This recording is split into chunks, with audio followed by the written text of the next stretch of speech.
Thank you for all joining us here tonight at Dartington Hall for this presentation on GMO. My name is H. Louise Ashley, poet author. My recent book is Finding Our Way. We are privileged to be in the company of a lot of amazing people here tonight, both on the stage and in our audience. I decided to organise this event after hearing there was a push to get approval through the government for the commercial release of GM into Britain. I had a deep response to this information. 10 years earlier, Britain had proudly rejected GM seeds being grown here. We were saved by a few brave few who had the foresight and courage to understand the implications of the use of GM. These people are definitely our unsung heroes.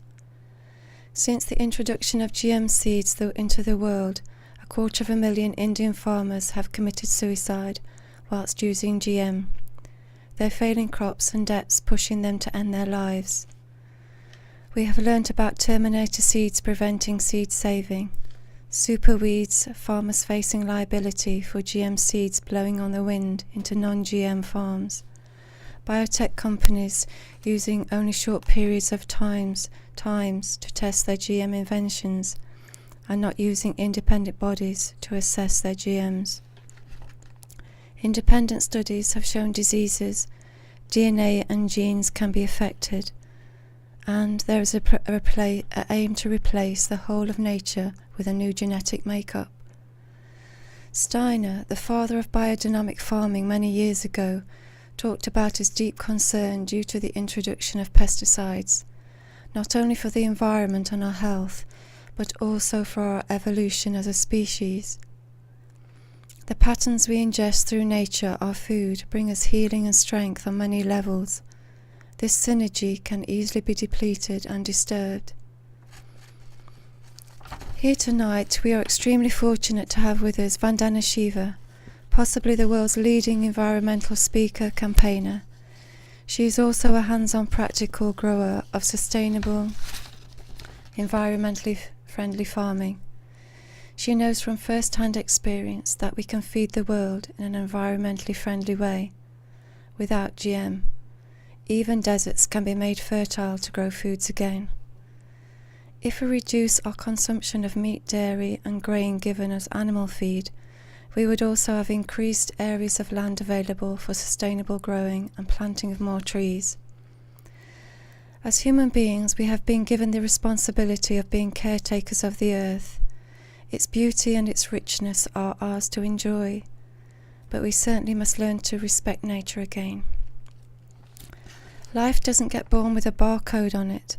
Life and all its wonderful forms are not here to be bought and sold, patented or genetically replaced. When we put power, profit before people, animals and the environment, sadly, many forms of suffering come in its wake. Anastasia, in the Ringing Cedars series, talks about plants tuning into people and their needs for healing and nourishment. She also explains how to grow in a forest garden way with including weeds. Stephen Howard Booner talks about similar things. It has been proven that plants can change their chemical structure to meet an individual's needs. Indigenous people still understand this. Animals in the wild self-medicate. People such as Annette Montague Thomas, also known as Mama Africa, bring healing and a restored immune system to AIDS sufferers in Africa, Johannesburg, with herbs and nutrition. Yet biotech companies think they have a right to meddle with this wonderful design of nature. The information here tonight will show us why GM and the drive from biotech companies to spread its disastrous GM's honours is understandably protested by millions of people worldwide who renounce its use. There are wonderful ways forward for humanity and the earth. Humanity no longer needs to be the predator, tormentor, warmonger, polluter. We can settle our disputes without killing. We're not allowed to kill and settle our disputes in this way in any other walk of life. It is a lie to think we cannot live in harmony and abundance. Clean, free energies are there for us. See the Thrive Internet movie. We can achieve environmentally friendly ways of growing our food with government and supermarket help, not just giving shareholders the whole profit. We have permaculture. 87% of English people have access to a garden where they can grow a variety of organic fruits, nuts and vegetables. The best food we can eat is from our own garden. It is fresh, local, cheap and free of pesticides and GM if we choose. We have biodynamic farming, forest gardening, wild food foraging. These also help to replace minerals lost in conventional growing. We can also use land share, land garden swaps, community-supported agriculture and allotments to grow food. And let's try and repopulate the countryside in a low-impact, eco way. We can see that we can restore the earth and our lives if we return to basic principles of respecting people, the earth and our animals. A low-impact, beautiful life can be achieved through a return to a deep connection with nature. Thank you.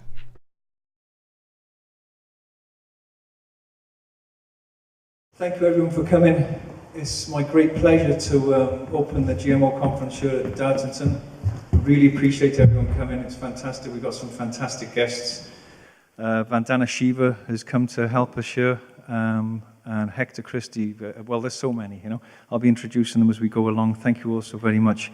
I'm Jason Leosatis. I've got a radio show and another show. I've got a gallery in Totnes, and I'm just generally a nuisance to anything that's not very good for the planet.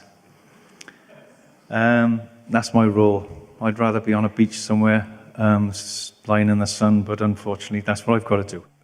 I'm going to play a video in a minute by a great advocate for non-GMO, Jeffrey M. Smith. After he says what he's going to say on the video, I don't think anyone really in this room will need any convincing that we're in great danger as a species. I wrote my book 3 years ago. It's called The Emergency Transformation of Human Beings. I thought I was exaggerating at the time, calling it emergency, and I realized now I'm not. My great partner, where is she? Louise? I don't think she's even in here. I'm really sorry. She's consumed with my wonderful little child. Louise has really initiated this group and this talk. We're going to be having talks here every month or two now about different very important subjects for the planet. And Louise did this, and she's also had to put up with me in the interim. So I say thank you, Louise, and I love you dearly, and I'm really sorry. It takes a lot to get my jacket on, yeah? Vandana's helped this evening to get my jacket on. I often wear my jackets for celebrations and funerals. And this evening I feel that we're witnessing both when we're talking about genetically engineered food. Because in one sense it's a funeral of an old epoch of madness and control by people who are just making money and putting that before the future of the planet. I do believe that's happening now. I believe there's a funeral procession of that going, and ethics and morals and empathy, which is what my show's about, coming in again. I feel there's a smelling salts of awakening for humanity as the emergency gets stronger. I write about this, I believe we're in a new epoch of consciousness. And the word epoch is very interesting. It's come from the Greek word epoche, which means stoppage. And in any, I create the analogy of a pregnancy. In every pregnancy, there's a time when the pregnancy stops and the birth begins. And I believe we're there now as humanity, where we're at that point now where something is changing and there's a transfer, and people are knowing that now. And in any pregnancy, we may have to push a little bit, and that might hurt a little bit, but it's also very exciting, a pregnancy, because something new is coming through, and that is happening now. Make no mistake about it, as the speakers will help you understand that. And I know we're preaching to the converted here. I know you know a lot about it. Thanks for coming. I also write about emergencies. The word emergency is a very interesting word. It means urgent occasion requiring immediate action. That's where we are now also. I want to just say that we've all often given our power over to presidents, popes, priests, anyone who says they're going to do good for us. We're almost like babies who want to be spoon-fed. I want to be, everybody does, but we've got to be very careful who we entrust with that. Yeah. So, well, I just want to just say a few words of inspiration, really, if you like. I'm an artist myself, and I give the analogy a lot that we're artists of the future, all of us. We paint the future into being. We do, humanity. We sculpt and manifest the future into being with mind, with thought, with our decisions and actions. And we're all midwives of the future. We have a massive responsibility now and an obligation to those not yet born who are going to be coming through and feeling the repercussions and the consequences of what's happening now with GMO food. We'll dispel the myth this evening that GMO is going to feed the world. In fact, it's the opposite. GMO is going to starve the world and turn every human being into a slave. That's the truth. You'll find that out tonight if you don't already realize that. We've also got an obligation to people who haven't yet been born on this planet yet, which I said, and also an obligation that people who have been here struggled to get us here now and who have died and passed away. That's what we're here to do. As an artist, I give artists analogies. We're great sculptors, creating the future, manifesting with thought and action. And we must all act now and not leave it to other people like Vandana Shiva and these warriors of truth in the front. We have to take responsibility. Let me just give you a little thought on that. In Totnes particularly, and in the spiritual developmental circles, we're all amazingly aware of these things, but there has been a few little things that have been getting up, I think have got to be let go of now. Everything's happening perfectly, in one sense it is.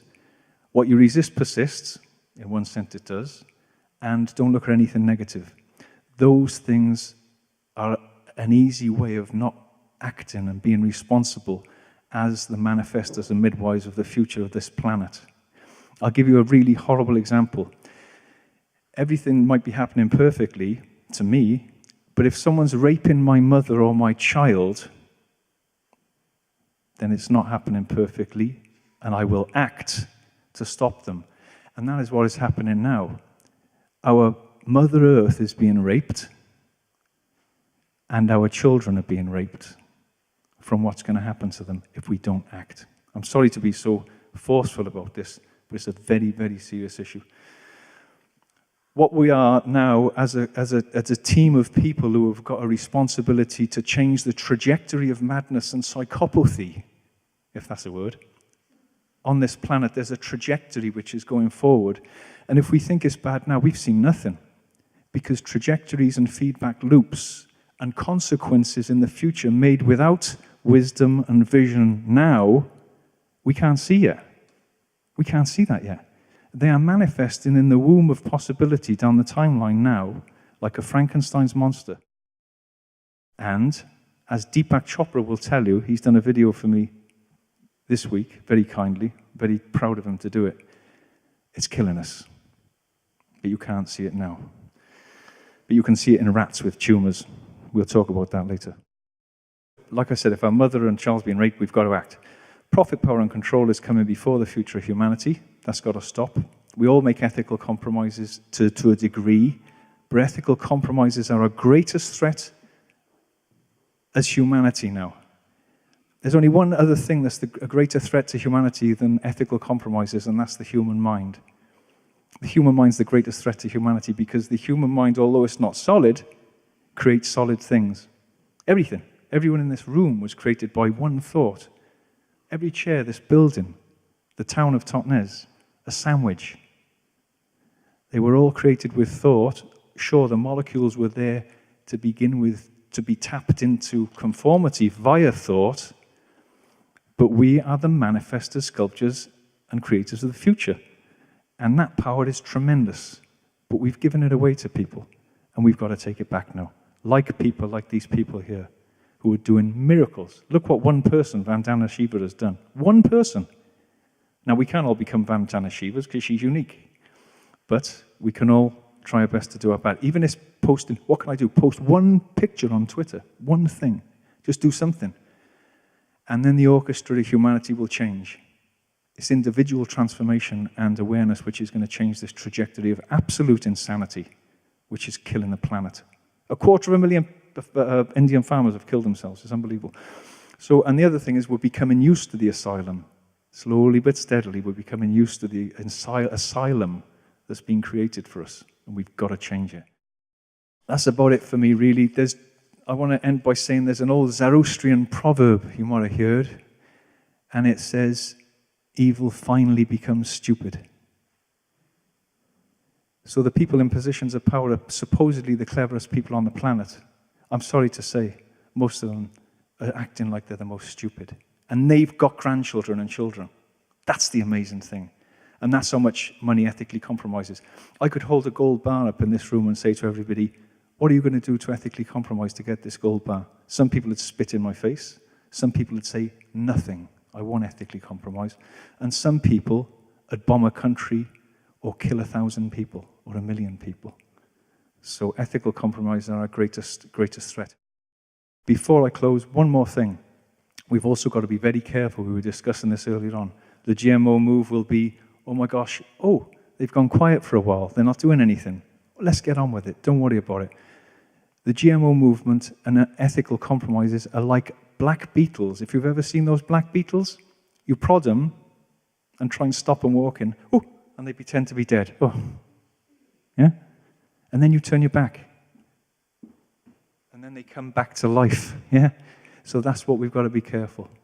So I'm sorry to open with such a stark, it's not even a caveat or a warning, it's just the truth that we must all take responsibility for the future of humanity, because it's us here now that are the potters of the clay of the futures, the manifestors, the midwives of the futures. And we've got to do that now, okay? Thank you very much. I'm going to play Jeffrey M. Smith now talking. We're very lucky tonight to have a great guest with us here at Dartington, the GMO conference. Thank you very much, Jeffrey, for joining us. We've got Jeffrey M. Smith. Thank you so much for joining us here at Dartington. Jeffrey, it's great to have you with us. Thank you very much. Great to be here. Thank you. It's a great honor to have you speaking with us. It's a very serious subject here we're all talking about. I'll just introduce you, Jeffrey. Jeffrey's a leading consumer advocate for promoting healthier non-GMO choices from the Institute for Responsible Technology. That's www.responsibletechnology.org. Jeffrey's a documentary filmmaker and author. His documentary is Genetic Roulette, The Gamble of Our Lives. That's no exaggeration. Author of Seeds of Deception, that's exposing the industry and government lies about the safety of the genetically engineered food you're eating. And his latest book, Genetic Roulette, the documented health risks of genetically engineered foods. Jeffrey, it's absolutely wonderful to have you with us for this short time tonight. The British people here are not being told the truth about genetically modified food and what it's going to do to us, what it already is doing it to us, because it's an animal food and oils and things already. We've got a trajectory, consequences which are going to be very bad for humanity, feedback loops from decisions made now without wisdom and vision. Short-term greed and profit is actually outweighing human existence on the planet. It's unbelievable.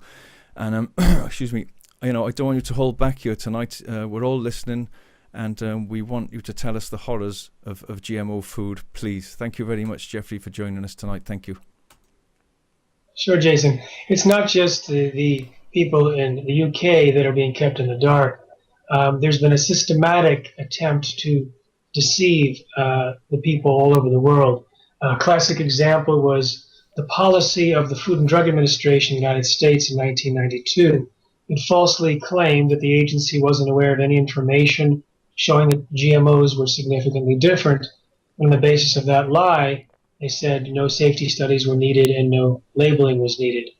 7 years later, because of a lawsuit, 44,000 secret internal memos from the FDA's files were made public, and it showed that the overwhelming consensus among the scientists working at the FDA was exactly the opposite as that reported in the policy. They had repeatedly warned that GMOs might create allergens, toxins, new diseases, and nutritional problems, but they were completely ignored by the political appointee in charge, Michael Taylor, who was Monsanto's former attorney, later Monsanto's vice president, now back at the US FDA by Obama administration as the US food safety czar. Now the scientists who had placed those warnings in memos have been vindicated. 5 years ago, the American Academy of Environmental Medicine reviewed the animal feeding studies on GMOs and saw there was so much harm from the animals that were fed the GMOs compared to the controls. They said every doctor should prescribe non-GMO diets. They called upon the government to create a moratorium. And they pointed out that the animals were suffering from gastrointestinal disorders, from immune system problems and reproductive disorders, from accelerated aging, organ damage, and problems in the regulation of cholesterol and insulin. Now, I started to interview doctors who were prescribing non-GMO diets, and they're now doing it in the United States by the thousands. And I started interviewing people who got off of GMOs and noticed improvements in their health. And I think I've interviewed more people who have had that experience than perhaps anyone in the world. In fact, I interview audiences when I give lectures, perhaps 100 different audiences, asking them to raise their hand or share with me the symptoms, and then see who in the audience has also alleviated from those symptoms. And it's not a coincidence, we think, that the same symptoms that were suffered by the lab animals fed GMOs are those described by people in the audiences and by doctors and dietitians and nutritionists as the symptoms that people get better from when they stop eating GMOs. In fact, it is so completely predictable that I can tell you that when I speak to an American audience, the largest category of symptomologies or symptom problems that they get better from is always gastrointestinal. And the majority of people that notice an improvement in their health say that the digestive issues are one of them. That includes Crohn's disease, irritable bowel, inflammatory bowel, acid reflux, etc. Then you have the next category is people who feel more energy and less brain fog. And then you have 4 categories that come up very, very often, and always a significant number of the audience. That's immune system problems like allergies, asthma, inflammation, autoimmune disease, headaches, including migraines, skin problems, and weight problems. Then you have a smattering of all other symptoms that come in at smaller levels, like certain cancers or infertility or diabetes, autism, aggression, depression, ADHD, restless leg syndrome, etc. Now, when individuals get rid of GMOs in their diet in the United States because they're not labeled, they have to create a strategy, and they often buy organic or reduce processed foods. And when they do that, it introduces cofactors that compete for the explanation as to what it is that's causing them to get better. Is it the non-GMO or the improved nutrition because they're less processed foods, etc.?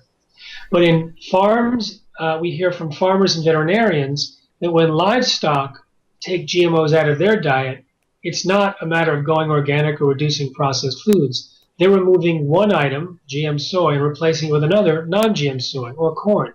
And the livestock get better from the same categories of diseases and disorders. And this has been shown both in peer-reviewed published studies and in widespread reports from farmers and veterinarians. We've also heard the same from pet owners about cats and dogs. So we have the same conditions that are afflicting lab animals, getting better in livestock, pets, and humans, and these are the same conditions that are on the rise in the U.S. population, coincident with the increase in the use of GMOs as well as Roundup herbicide, which is sprayed on most GMOs because most genetically modified crops are Roundup ready, engineered not to die when sprayed with Monsanto's Roundup. It gets absorbed into the crop, we eat it, and then turns out it has a lot of health problems associated with it.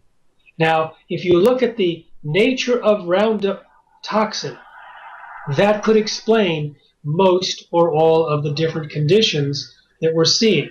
And if you look at some of the literature, it's linked to endocrine disruption, to cancer, to causing dysbiosis or gut bacterial overgrowth, the negative gut bacteria, to blocking the gut bacteria, to producing tryptophan, which is linked to serotonin, which is linked to stress versus non-stress. It's linked to insulin regulation. It's linked to letting the body know that you're full so you can stop eating.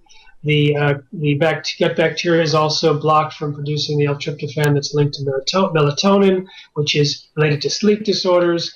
There's also the disabling the ability to detox through the liver, through a blocking of another metabolic pathway. There's also the possibility of leaky gut, et cetera, as well as birth defects and all sorts of hormonal problems. A study out of France by the team of Seralini and others showed that when rats were fed just a little bit of Roundup in their drinking water, they had multiple massive tumors, early death, and organ damage. Incidentally, he found the same problems when the rats were fed Roundup-ready corn that had been sprayed with Roundup, and also with the rats that had been fed Roundup-ready corn that had not been sprayed with Roundup. So it was the genetically engineered corn and the Roundup, or the combination, that was linked to these very serious disorders. Now, the other major toxin found in GMOs is found in corn and cotton. In particular, in corn, we eat the protein that's called Bt toxin, which is an insecticide. So the corn plants are genetically engineered to produce an insect-killing toxin that pokes the holes in the stomach walls of the insects to kill them. It wasn't supposed to have any effect on humans or mammals. It turns out in 2012, again, a Seralini team found it pokes holes in human cells. So if we're eating Bt corn in corn chips or polenta or corn on the cob, and it's poking holes in human cells along the digestive tract, that could support the reason why gastrointestinal disorders are so prevalent related to GMOs. If it's creating holes in the walls of the intestines, like it does with insects, that can create leaky gut. With leaky gut, the undigested food proteins can end up in the blood supply, and they can cause an immune reaction, autoimmune disease. It's linked to cancer, Alzheimer's, Parkinson's, autism, etc. And also, Bt toxin is also linked to allergic problems and immune reactions, and also to sensitize the immune system, in this case of mice, so that they react to formerly harmless compounds that can relate to some of the immune system problems. So if we just look at the two main toxins found in GMOs, Roundup or Bt, that can explain the wide variety of diseases and disorders. But we don't even have to go there, because the process of genetic engineering itself causes massive collateral damage in the DNA and can create new allergens or toxins, just the same thing that the FDA scientists had said. In fact, Monsanto's corn, because of the collateral damage during the process of genetic engineering, switched on a gene that produces an allergen. In their soy, there's a known soy allergen which increases as much as 7-fold in their GM soy compared to non-GM soy. So this is the background noise and side effects of the very process of genetic engineering itself.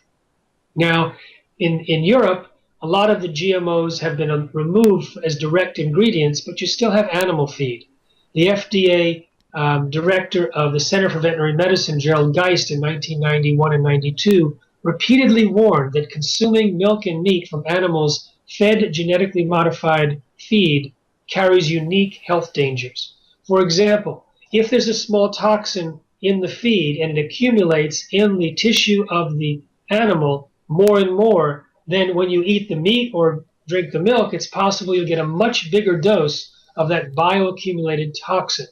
It turns out that 2,4-D tolerant crops were just approved by the United States Department of Agriculture. 2,4-D is a very toxic herbicide that does, in fact, bioaccumulate. Roundup, according to recent studies on breast milk, does bioaccumulate. And so eating the milk and meat of animals fed genetically modified Roundup-ready crops may be quite dangerous. And we do know that in tests across Europe, many Europeans did have Roundup, or its active ingredient glyphosate, in their urine, even in city dwellers that never go near farms.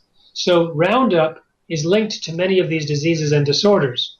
So we recommend, of course, avoiding genetically engineered foods, and now people in droves in the United States are doing just that. We have 40% of Americans saying that they're avoiding or reducing genetically modified foods. In the natural products industry, GMOs have become so unpopular that if there's already a tipping point of consumer rejection, it becomes very clear that it's a marketing liability to use GMOs in these natural product stores.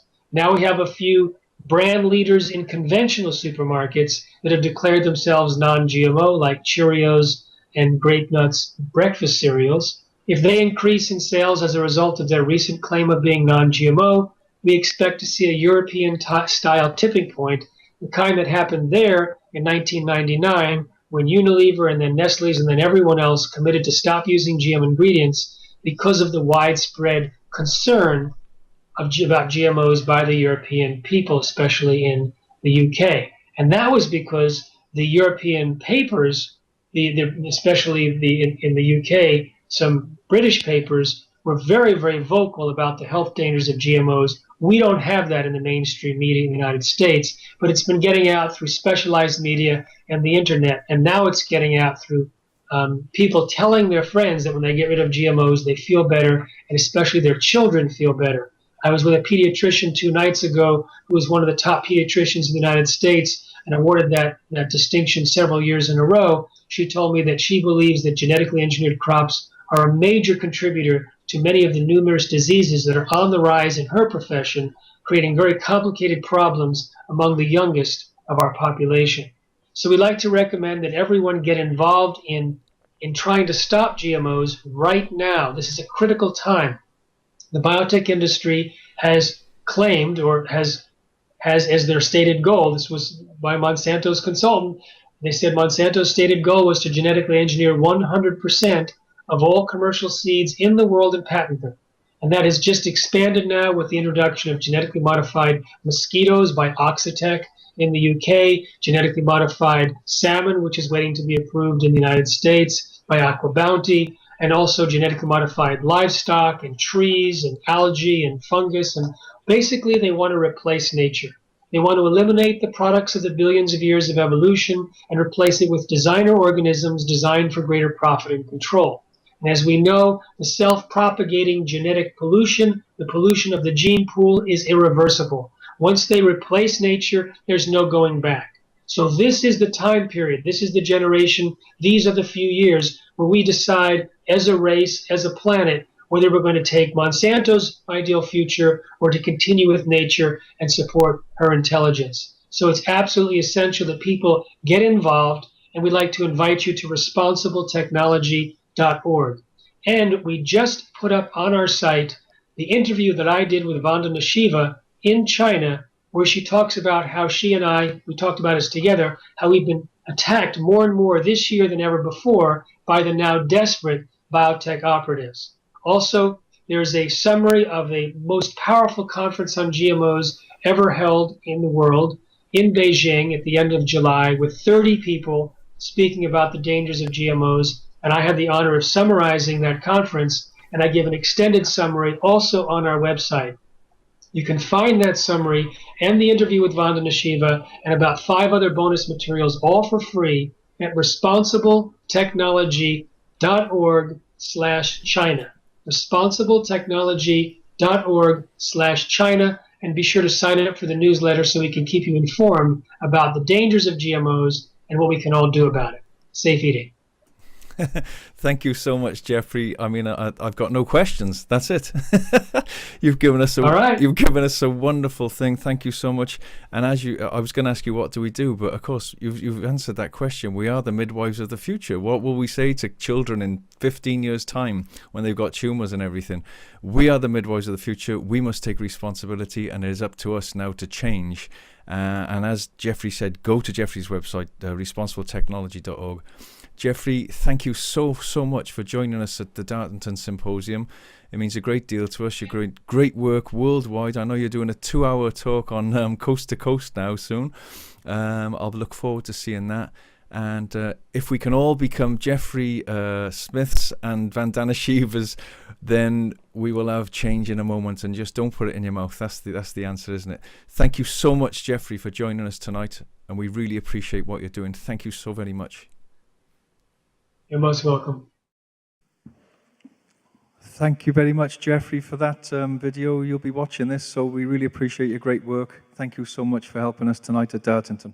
The next guest tonight is one of my favorite people of all time in the movement, really.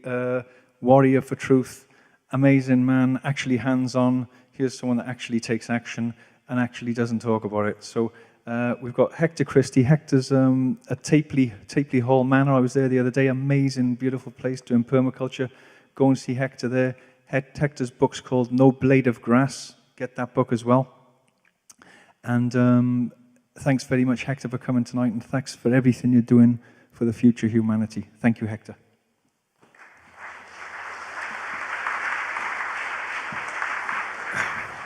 Thank you, Jason.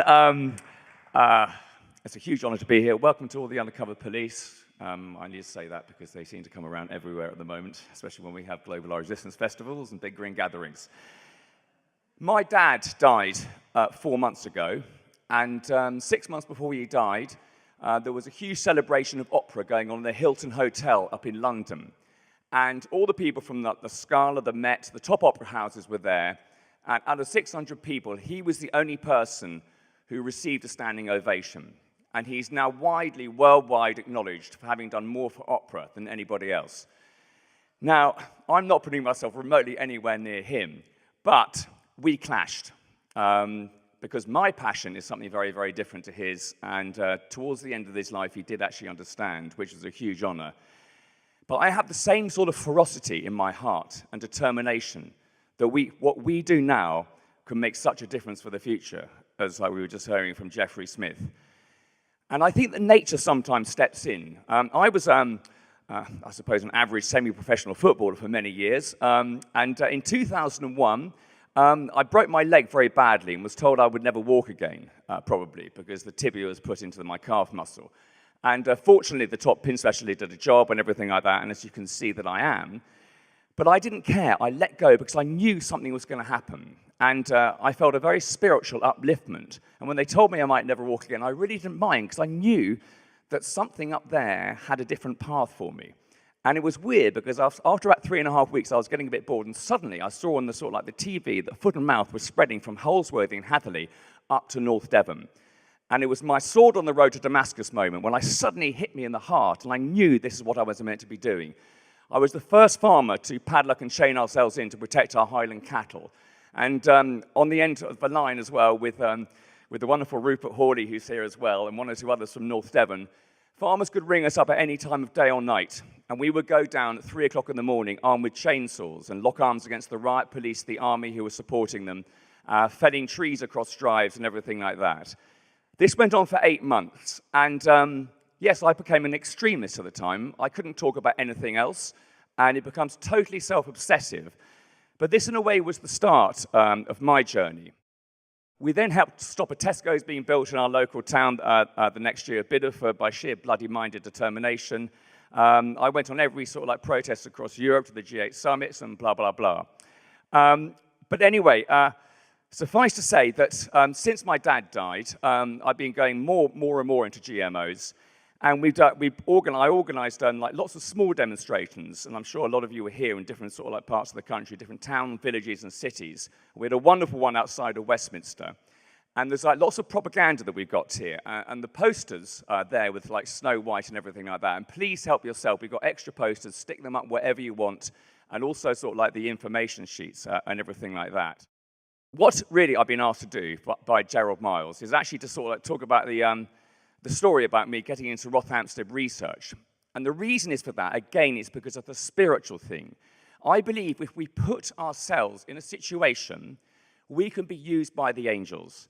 And if we don't do that, we can't be used by the angels, but we have to put ourselves out there. And it was the night after basically Chelsea beat Bayern Munich in the sort of like the European Cup final. And so I was rather overexcited about that. I didn't drink, and I got up at the crack of dawn, ended up going up to Rothamsted. And I just so happened to have 4 bags of organic wheat seed in my car and everything. And also some, I thought I had some bolt cutters, but the angels took them out. Anyway, I was wandering around everywhere, and I had no idea where I was going, and I just thought I'd chance my arm. Eventually, I asked a taxi driver as dawn was breaking, and he sent me down the other end of the town, and there was a huge, great CCTV camera, and I knew that I was in the right place. So anyway, I got out with my sort of like organic wheat, walked for like 1.5 miles, and then I eventually saw there was like security everywhere within a mile radius, all sort of like groups of 3 or 4 or 5 of them, and huge CCTV towers everywhere, and obviously a huge, great sort of like 10 or 12-foot fence and everything like that in the distance. So I realized this plan wasn't going to work, so I got back into the car, and again, what you do is you follow your nose. I went down the road about 1.5 miles, parked in a rugby car park, and then got out and looked over the fence, and there he was just 0.5 mile away, with endless warning signs to trespassers and everything like that. So anyway, I thought, well, no chance. I'll just set the tone because it was the Take the Flag Back demonstration the following weekend. And I thought it would just give it a little bit of an edge if someone got arrested trespassing around to increase media interest. Anyway, so I went out, 300 meters clear felled. There was security everywhere, but they all happened to be the other side. I then ended up going backwards and forwards across a track to get a lump of wood to lean up against the fence, to take a running jump to get over it. 4 times, and 3 security, 150 plus meters, only 150 meters away from me, facing in my direction. It was like I was invisible, because the second bit of wood I came at was huge, rounded, and I was staggering past, but I visualized an invisible cloak. And I really genuinely believe it works. I swear to God it works. So I ended up, there was a trench there, so it was very difficult. So I had to position, and I'm not an athletic person at all, I had to position this conical shape of wood against the fence at an angle, and then I chucked the bag of organic wheat over, or half a bag at this stage, because I couldn't get it all over, and it didn't break, and I thought that was a sign. I then, at an angle, took a running jump, I landed on it, and it suddenly went up, and I jumped up, and I grabbed the top of the fence. It wasn't razor blades, but it was incredibly sharp, and I swear to God, I felt something lift me under the arms. And I believe it was dangerous. I sailed over that fence. I landed in the field, and the first thought I had was, how am I going to get out? Then I realized how I was going to get out. But what they'd done at Rothamsted is they do a buffer zone, because they knew we were going to get up to tricks and probably chuck over organic wheat. But there was a 20-meter buffer zone, and the trial was right in the middle of it. So I quickly sussed that out, and then got out there, and I scattered the whole thing organic wheat. And the security all around the fence, there was loads of them, about 50 or 60. And suddenly, this guy eventually saw me. And he was the guy being on the CCTV booth. Now, he basically left the CCTV at exactly the same time I came out from the woods. I had the timing of it, I was timing myself. He got down to the compost toilet, where he clearly had problems downstairs, because he was there for 20 minutes. Because that's how long it took me to faff around to do all the things that I was doing. And anyway, eventually he came into the field, I offered myself up for arrest. He then ran out, and I just scattered organic wheat, and I then realized I had a duty to destroy as much of that disgusting wheat trial as I possibly could. Now, the wheat trial was basically putting an aphid gene, a synthetic cow gene into a wheat plant, and that was to repel aphids. That was the whole sort of like idea behind the principle of it. And of course, then all the aphids were going to other people's fields and blah, blah, blah, and everything like that. So anyway, he came in, and then I started pulling as many of the crops as I possibly could and everything like that. And then sort of like 25 police cars came to pick me up. And I really didn't think it was particularly serious, but when all these police cars were sort of like his laybys down the road, and then I got rediverted to Stevenage Prison, and I got, it was pretty horrible and everything like that. And for the next sort of like few months, it was like having a tag. I had to go to Barnstable Police Station every day, or sometimes Exeter. And then they jacked the price up from 4,500 to 51,900 of my first court case, and they brought it back down again. And they really do every single thing they can to mess up your mind. The thing is, the more they did that to me, the more my fire burnt bright in my belly. And I thought, you are never going to beat me, you bastards. You know, I don't care what you do. And I actually put it out in the newspapers. I vowed to go on hunger strike, you know, until long-term independent testing was done to prove whether GM is safe for us to eat or not. And a local journalist put that out in a local paper. And literally, I'm not joking, with 2 weeks, he disappeared. And that local paper closed down. He said he was stopping doing it because he wanted to paint his bungalow. Now, that guy has disappeared without trace. You know, and he was the guy who was like covering me and giving me the freedom of press and everything like that.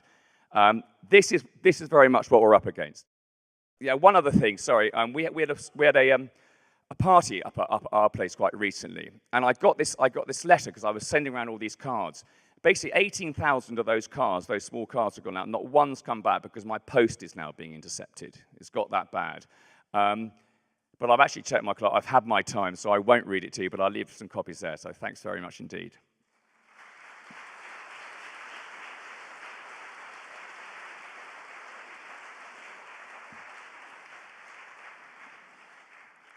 Thanks, Hector.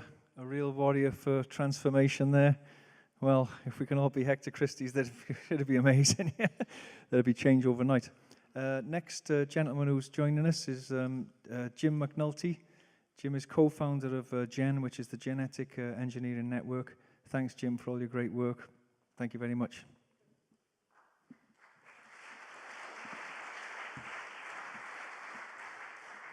in my opinion, you can't really divide GMOs and glyphosate or Roundup, the chemical that's sprayed upon them, that they're resistant to.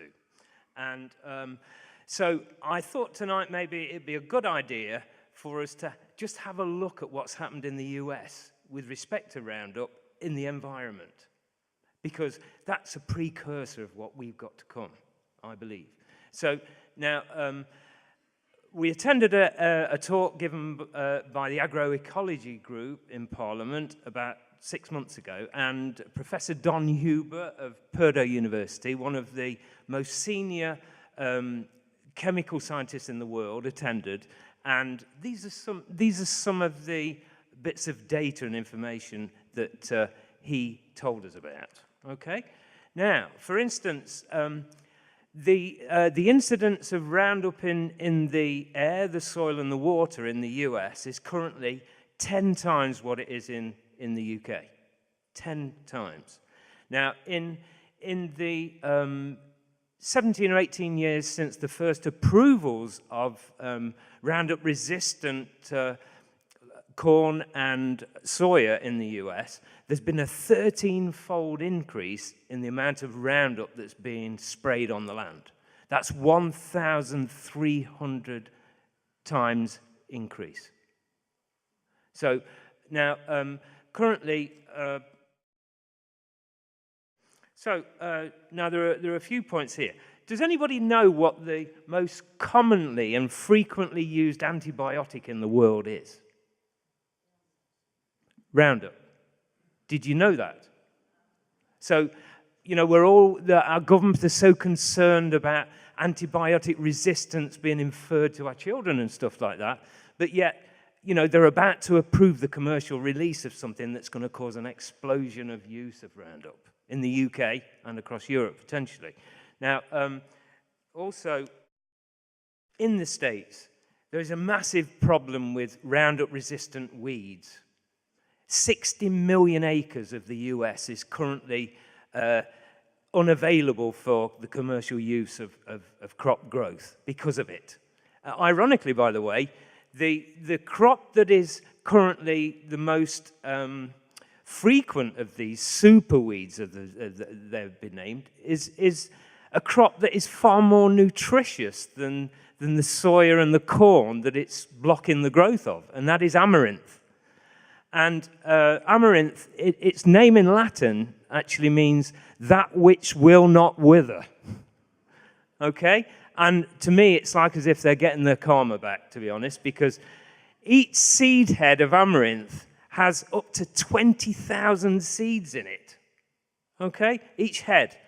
And these are over 60 million acres. So now they're actually employing, or they're seriously considering the use of banned chemicals in order to kill the Roundup-resistant weeds. So the idea that this is some kind of progressive step with technology in agriculture is a complete joke. Now, they're now having to approve Enlist, which is a T4T stroke Roundup dual-purpose resistant chemical. And we all know what happened in Vietnam with Agent Orange and everything else. So, and you can be sure that the pressure will be exerted upon Europe to do likewise. What about us currently in the UK? Does anybody realize how much Roundup is in our soil, in our water, in our air? Now, for instance, the Pan-UK, the Pesticide Action Network, they did a test about 6 months ago, and the data that they gathered on the test was put together by an ecology article. And what they did was they purchased lots of non-organic breads in the UK, and they were tested. Anybody any ideas about what percentage of those loaves of bread contained Roundup? 86%. So we all have Roundup in our bodies now at this moment. Now, also, Jeffrey Smith there, an excellent interview there, gave the example of Roundup being found in breast milk in America. Now, there's a group called Moms Across America, a lady called Zen Honeycutt, I don't know if you've heard of her, who has led an amazing turnaround in the campaign over there. And what they did was, they did testing of lactating mothers in the US. One lady had 1,200 times the European safe level of Roundup in her breast milk. Now, that's a frightening prospect. And also, these ladies, what they did was they soon got together and they realized that they had to wean their children off the junk food that was delivering Roundup to them. So they did this. And Zen Honeycutt's son has autism. And he was getting really antisocial in class, and his grades plunged, and she was warned that she was going to have to remove him from the school.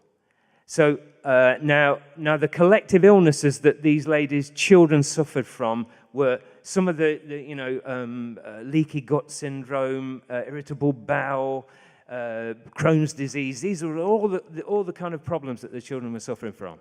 And what they did was they collectively stopped takeaway food. They only bought organic, and all of their children improved in their health. Zen Honeycutt's son was able to return to school, and his grades improved too. And what they started to realize was that they are being biologically and chemically invaded in the USA. And that's what our good government have got planned for us here. Just a few of these bits of information that Mr. Huber took to us. 880 million pounds of Roundup were used worldwide last year. 880 million pounds of it. There is a surfactant in Roundup called POAE. Now, it's a cellulose-based chemical that sticks Roundup to the plant, so it won't rain off or it won't fall off the plant. Now, currently, it is a proven carcinogen. Now, in Europe, 10 years ago, Monsanto were ordered by the European Union, the Food Standards Agency, to remove that surfactant from their Roundup-ready crops. Now, what transpired was that they removed it in Germany only, with a secret deal with the German government. And Roundup is still currently the most used by any council in the UK with POAE in it as a surfactant. It's commercially the most sold form of glyphosate in the UK. And so start to realize then that these problems, this carcinogenic surfactant is still being used throughout Europe apart from Germany. Now that's wrong, that's illegal, and why aren't we saying something about this at a European level? Why aren't we doing something about it to stop it? It's also in the water, it's in the food, it remains active in the soil. Now, Monsanto claimed that it's inert, that it doesn't affect anything. You can feed it to your pets or put it in your garden pond and your fish will be okay. And this is rubbish, it's complete rubbish. It's a proven carcinogen. It's an endocrine disrupting chemical. It's also a teratogen. So it actually bridges from baby to mother in the womb through the umbilical cord. It's so powerful. And I'd just like to finish off with one pertinent bit of humor, I think. I don't know if anybody saw this on YouTube over the last week or two. Bill Maher, who runs a really kind of a famous talk show on TV in the US. He was asked about Roundup. He was asked about Monsanto. And you know what he said? Let's get this whole thing into perspective. And he'd been talking about ISIS, the group that America are currently going to war against and stuff. And he said, let's get this into perspective. ISIS will not kill you. Monsanto will kill you. Okay, and I'd just like to leave you with that thought. Thank you, everyone. Sorry.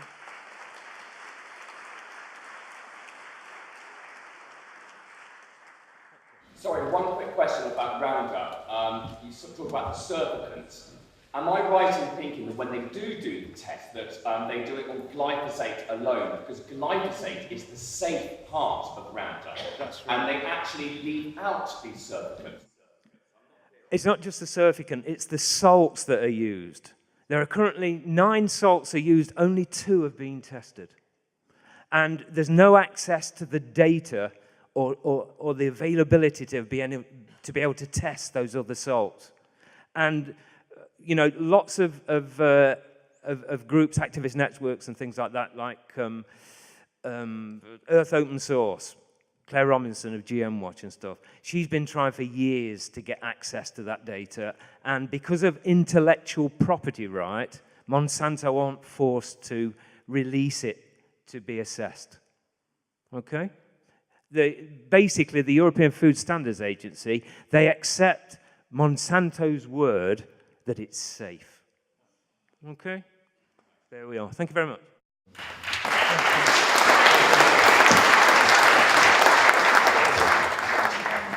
Thank you very much, Jim. We've got Gerald next. Gerald Miles. Gerald's wonderful organic farmer in Pembrokeshire, in Wales. Gerald's an amazing man that's done so much for humanity, really. Thank you very much, Gerald.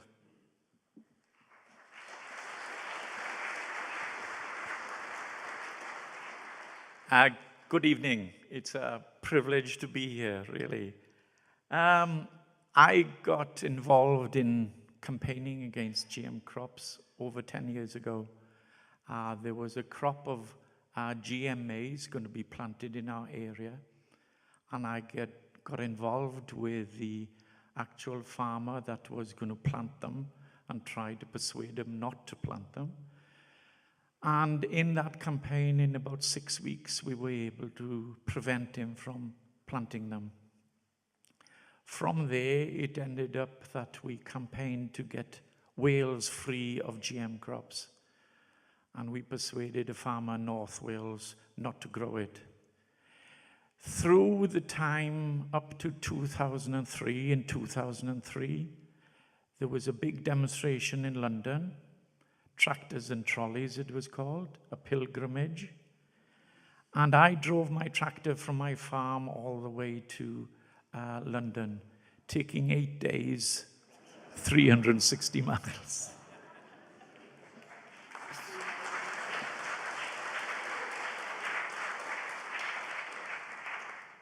Now that was a good thing because it prevented crops being grown in the UK, but as well it was a negative thing because the public in the UK thought that GM had gone and we'd won against it. But there's a wake-up call. We've got to realize that it's coming back. This government we have at the moment is adamant of putting crops into the ground this spring. All our research has been hijacked, and now the research is being done into GM technology. Rothamsted did research on GM wheat, which we campaigned against in 2012. We called the campaign Take the Flour Back, one of the best campaigns I've been involved in. It ended up with 5 of us getting an injunction, myself included, to prevent us going on their land. In my mind, that's really a acknowledgement that they're afraid of a small organic farmer in Pembrokeshire.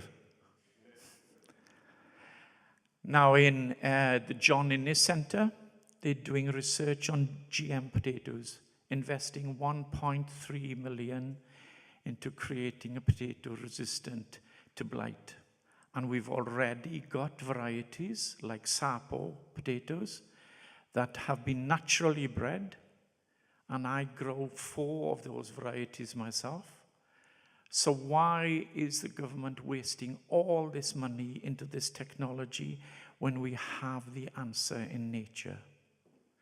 but they're adamant to push this even further. In September, we brought Seralini over, Professor Gilles-Éric Seralini, the French scientist who had done research and he released the research in 2012.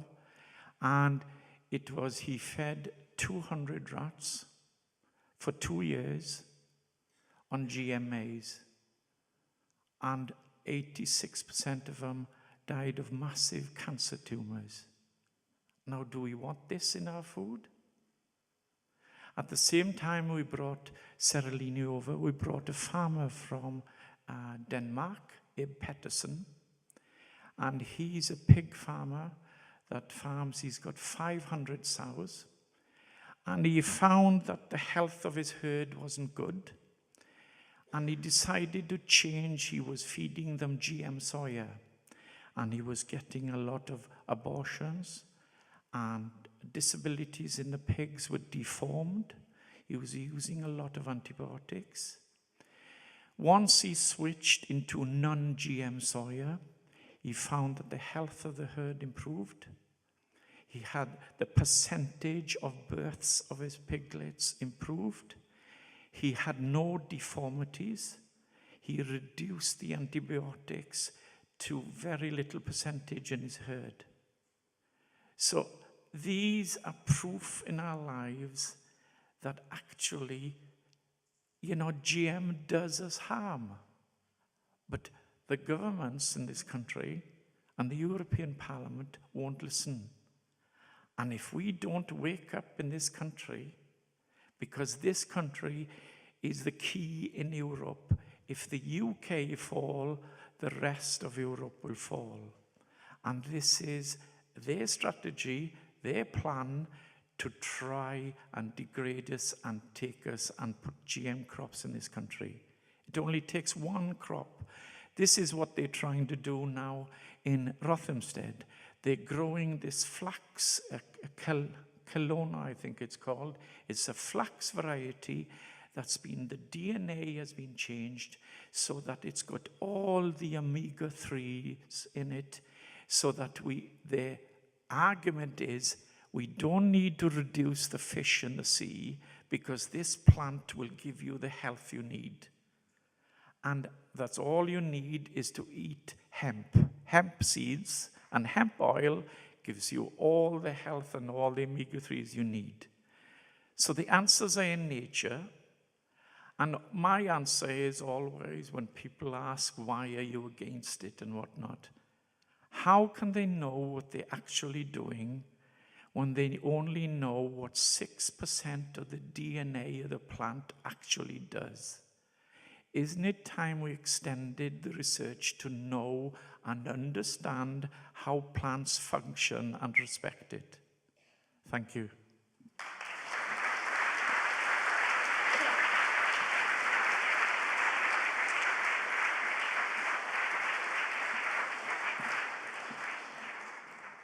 Thanks, Gerald, very much for your great courage and your great work that you're doing. It's incredible. Thank you so much for coming.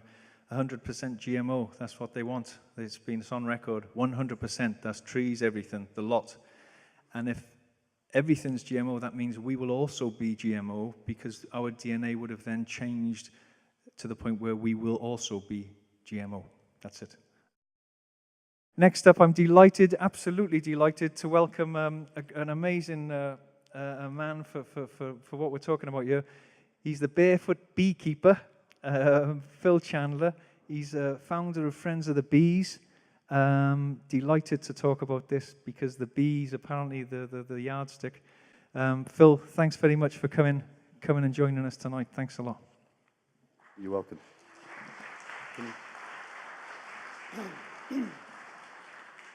Good evening, everybody, and thanks for coming. I spend most of my life these days talking about, thinking about, teaching about, and sometimes even dreaming about bees. And I'm going to talk to you a bit about bees tonight, but it's going to be in the context of the entirety of life on planet Earth, and I'm going to do that in 10 minutes. I don't think this has ever been attempted before, So bear with me. This is completely unrehearsed, except in my imagination. So this involves my personal time machine, which is this piece of string in my left hand. And it's going to involve a little bit of audience participation, but please don't be embarrassed when I approach you. I'm going to start right here with this nice lady here who's already volunteered to hold my piece of string. Now, this piece of string here begins at an age of 485 million years ago. Can you just confirm that, please, by checking on the label? 485 million years ago. Now, 485 million years is approximately 1/10 of the life of our planet, which is generally reckoned to be about 4.5 billion years. Now, the scale of this piece of string is quite important. The scale is 10 million years per meter, okay? So 10 million years. Every meter of this string represents 10 million years. Now, what I'm going to do is I'm going to walk down the aisle, and every now and again you'll find a label attached to this piece of string. And on that label, I'd like you to just, if you happen to be near it when I get to you, because I'm holding this microphone and my time machine as well, and I haven't got any more hands to spare. So when I get to you and you see a label, could you please just read what's on the label and read? I'll hold the microphone for you so you can read into the microphone. Okay, and we'll just go on a very quick journey through the life of planet Earth. Now remember, this starts at 485 million years ago. Now, in those days, there wasn't much going on the land. In fact, there was really nothing much going on the land at all. It was all volcanoes and molten rock and stuff like that. And what does it say on that label? Something about fish, maybe. Life, oh, sorry, my writing. Yes, good luck with that. First aquatic vertebrates. Okay, so we're already quite advanced in our aquatic life. There are vertebrates in the sea already at 485 million years ago. So if you could just stay where you are, and I'll just walk down here. And we're going through time now. Don't move. We're going through time now, and there's a label. Could you read what's on that label, please, sir? That side, yes. The first land plants. Okay, so something is happening on the land. And we've gone through approximately how many? 50 million years? Okay, so now we're going to get a little bit further, and somewhere down here there's another label. Not for quite some time. Ah, there we go. So would you mind just doing that one? On the other side it says 195 million lichens and stone. Lichens and what? Sorry, it's my writing again. Stonewort. Okay, stonewort. Lichens and stonewort. So very simple plants have appeared by now. What was that date again? 395. Okay, we're now in the 390s, and there's another label anytime soon. Would you mind just holding that string? And we're just going to cross the room now. Oh, the label there. Could you? I'm sorry, I'm going to have to ask you to get up to read this one. Can you see what's on that one?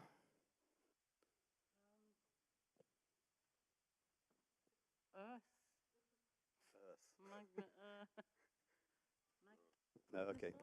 I better read it because it's my writing, and I can't really blame anybody else for not being able to read it. It's, insects, look. Insects and sharks and vegetation and seed-bearing plants and forests. Okay, so we've got something here that looks pretty much like life on Earth. And this is 360 million years ago. Would you mind just holding that? Thank you very much. And we're going to go a bit further back towards the present, and this is going to take us by quite a long stretch. There's a label there. What's that one say? Beetles and seed plants. Beetles and seed plants. So there are plants having seeds now. And we're going to have to go around this corner. Would you mind just holding the string? Thank you very much. Oh, and there's a label there. What does that one say? German? No, it's permanent Triassic extinction event. 251.4 million.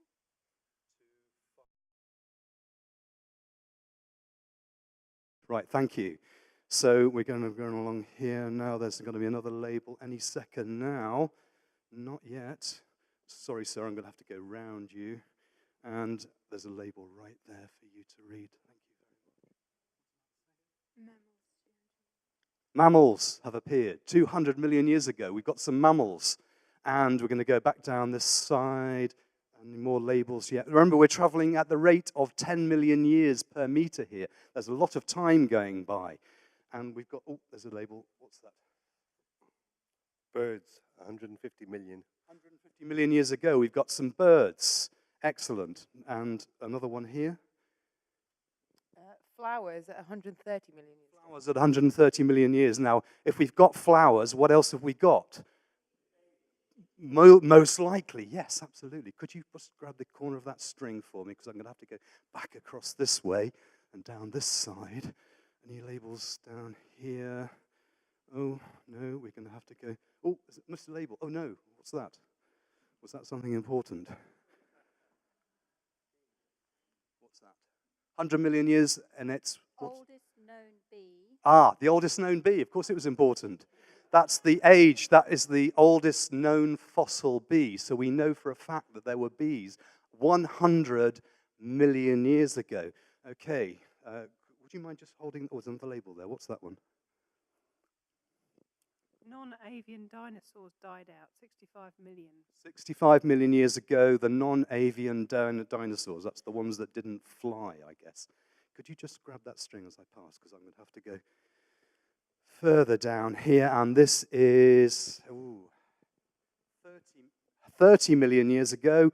Honeybees have arrived. And right the way... What have I missed out? What hasn't happened yet, I wonder?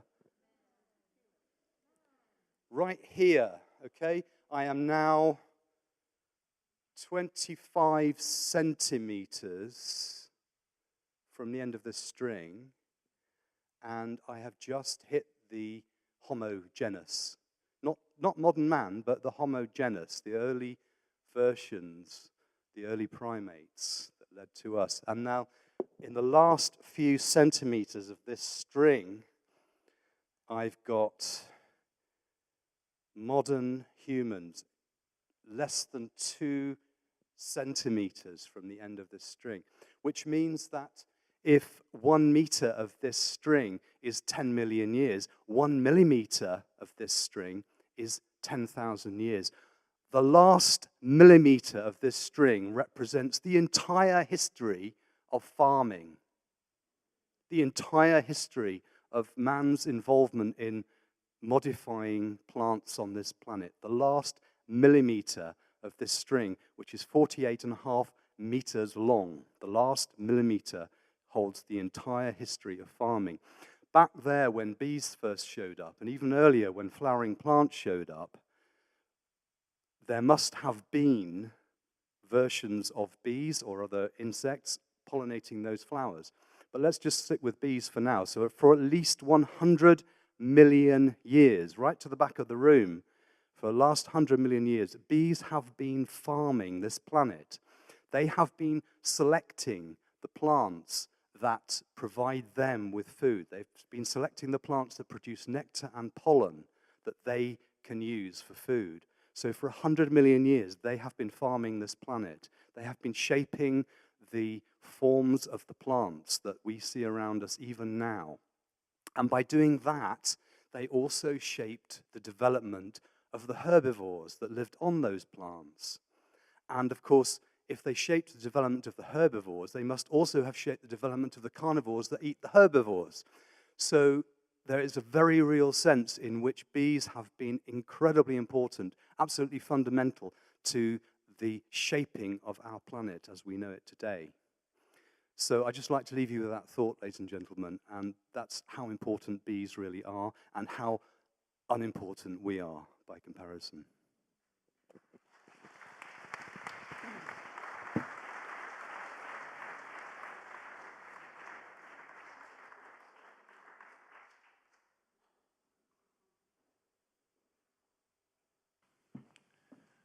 I nearly strangled myself. It might have been a merciful release. Sorry. Okay, thank you so much, Phil. Thank you very much for that. It was just brilliant. Unexpected, brilliant. We've got a very quick chat by a lady called Belinda Martin, who's it's all about growing your own food and saving seeds and keeping keeping their hands out of the till of humanity's freedom, really, if you like. So people like Belinda is doing that very, very well. So we need people to grow, as in grow and expand now, and grow our own food and demand they will not come in and usurp humanity's freedom and turn us all into slaves. I'm very, very sorry. It mustn't happen. So this is Belinda Martin. She's from Nature's Round, which is a growing system. Belinda, thanks very much. And Greg Meanwell is coming up as well. Greg's also going to join Belinda because Greg's with the Leaf Money system in conjunction with Belinda as well. Come on up, Greg.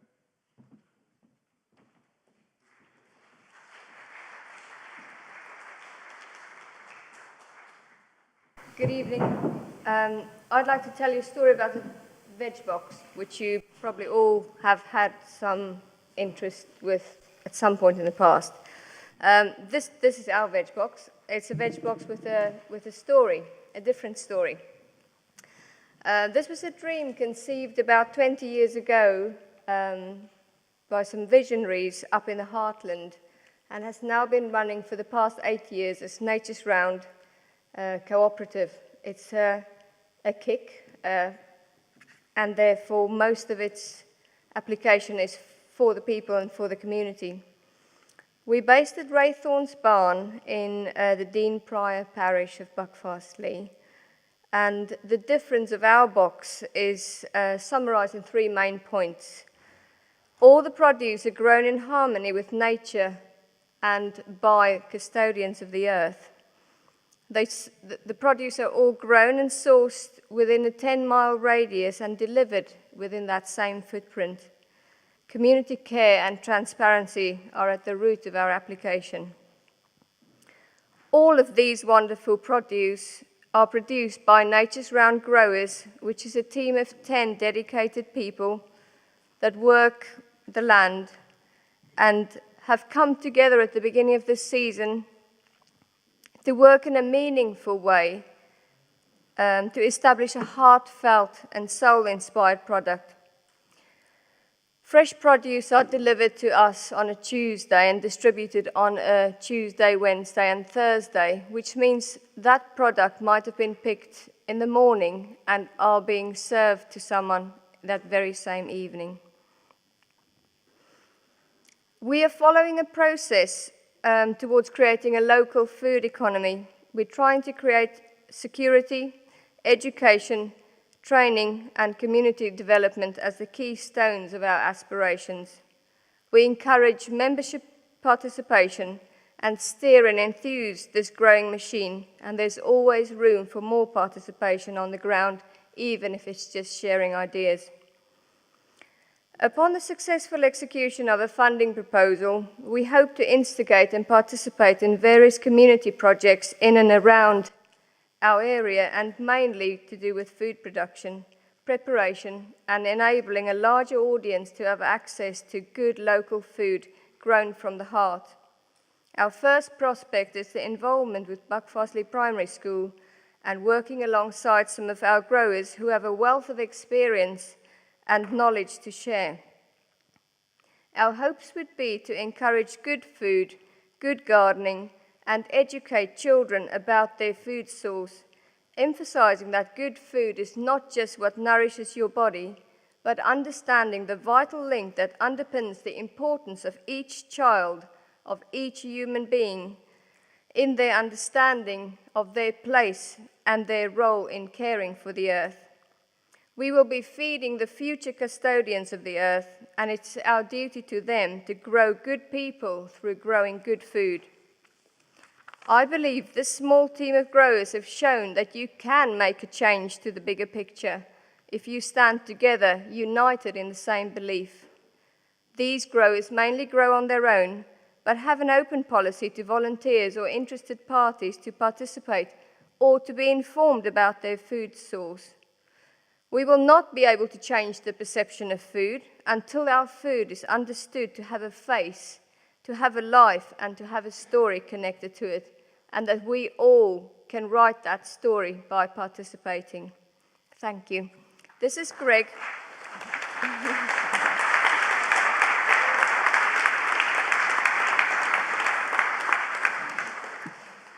Greg will give a very few minutes on the LEAF project, which is the alternative currency to be launched in Buckfastleigh, and the prospect being that it will enable more people to have access to really good food without it being dictated to by their financial abilities.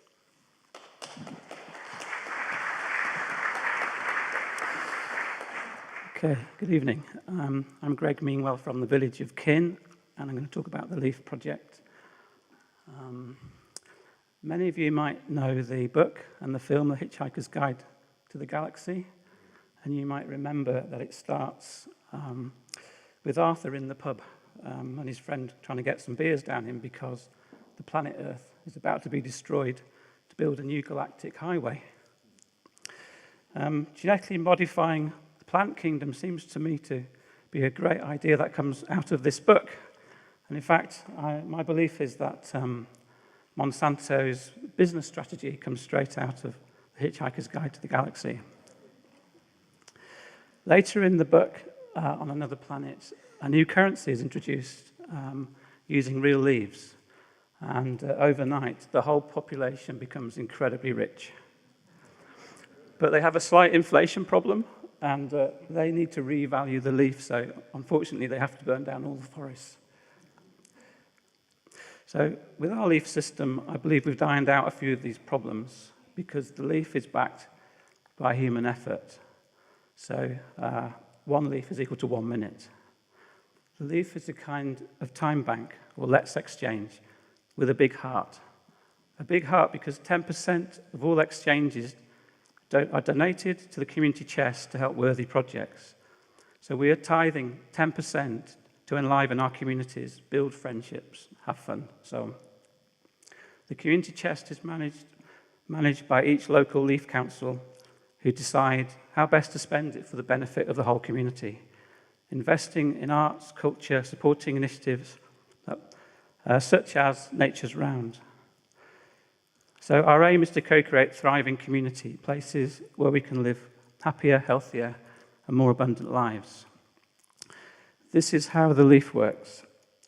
We have a tally book, which I forgot to bring up with me, but it looks just like a checkbook, but I'm not allowed to use the word checkbook because that's a banking term, and I'm a bit worried that the Bank of England might want to cut. So to use the leaf, you have to be in credit. One leaf is 1 minute, so an hour is 60 leaves. Everybody's time is worth the same, so a brain surgeon's time is worth the same as a babysitter, but I wouldn't recommend brain surgery unless you check the qualifications. Once a year, we turn over a new leaf. Everybody's account is reset to 0, and we start again. Any extra leaf are donated into the community chest. To join, costs £5. You receive a starter pack with a leaf directory, a tally book, and a number of leaf to get you going. In return for the leaf, we ask you to pledge to give your time back to the community to help with a community project such as Nature's Round. In this way, we can support and kickstart really good community projects. The leaf is open source. All materials are freely shared with any community that signs up and agrees to put service to others first.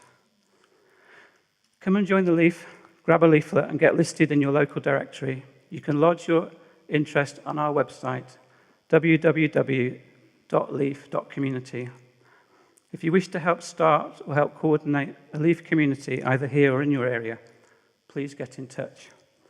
And before I finish, I just want to ask you 2 questions, which is really about the reason why we need a leaf currency. If you go onto the government's statistics website, you can find statistics about just about everything. But I'm going to ask the audience, if you add up all the taxes, both direct taxes and indirect taxes, what percentage does it come to? Has anybody got an idea? Sorry?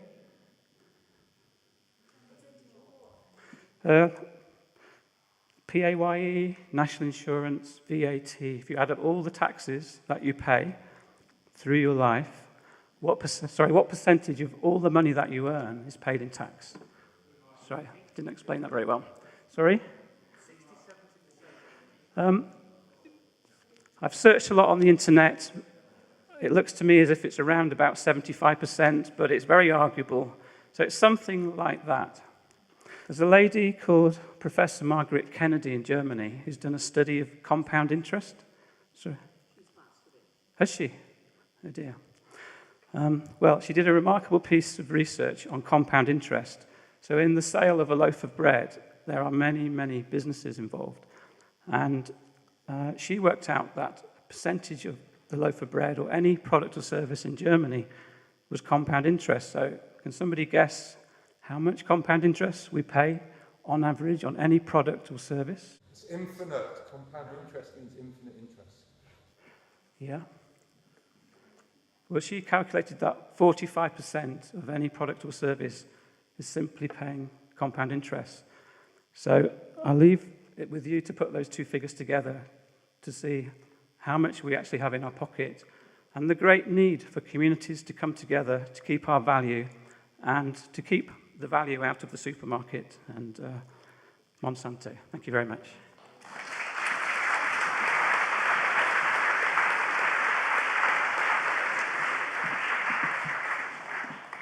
Thank you so much, Greg, Meanwhile, and Belinda. It's amazing what you're doing. This is where I should have started from this evening, but I started over there, and now I'm over here. Yeah? Greg's also... It's typical of me. I wouldn't want to live with me, honestly. Well, I have to, but it must be dreadful for someone else. Greg also didn't mention that he's got a great homeopathic remedy business in Buckfastleigh, so check that out. What's it called, Greg, please? Biochemic tissue salts.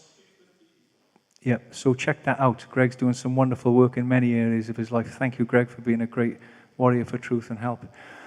Well, we have come to our wonderful guests. We've only got two guests left now, and that's Vandana Shiva and Deepak Chopra. Deepak Chopra is with us by video later. He's going to leave us with a wonderful message at the end. I just want to say to Vandana, thank you so, so very much for coming with us this evening, for the work you're doing, a great inspiration. If we can all be just a tiny bit of what Vandana's doing, and what Vandana does is she's proved what one person can achieve with change. And thank you for inspiring me when I feel hopeless sometimes. Thank you, Vandana.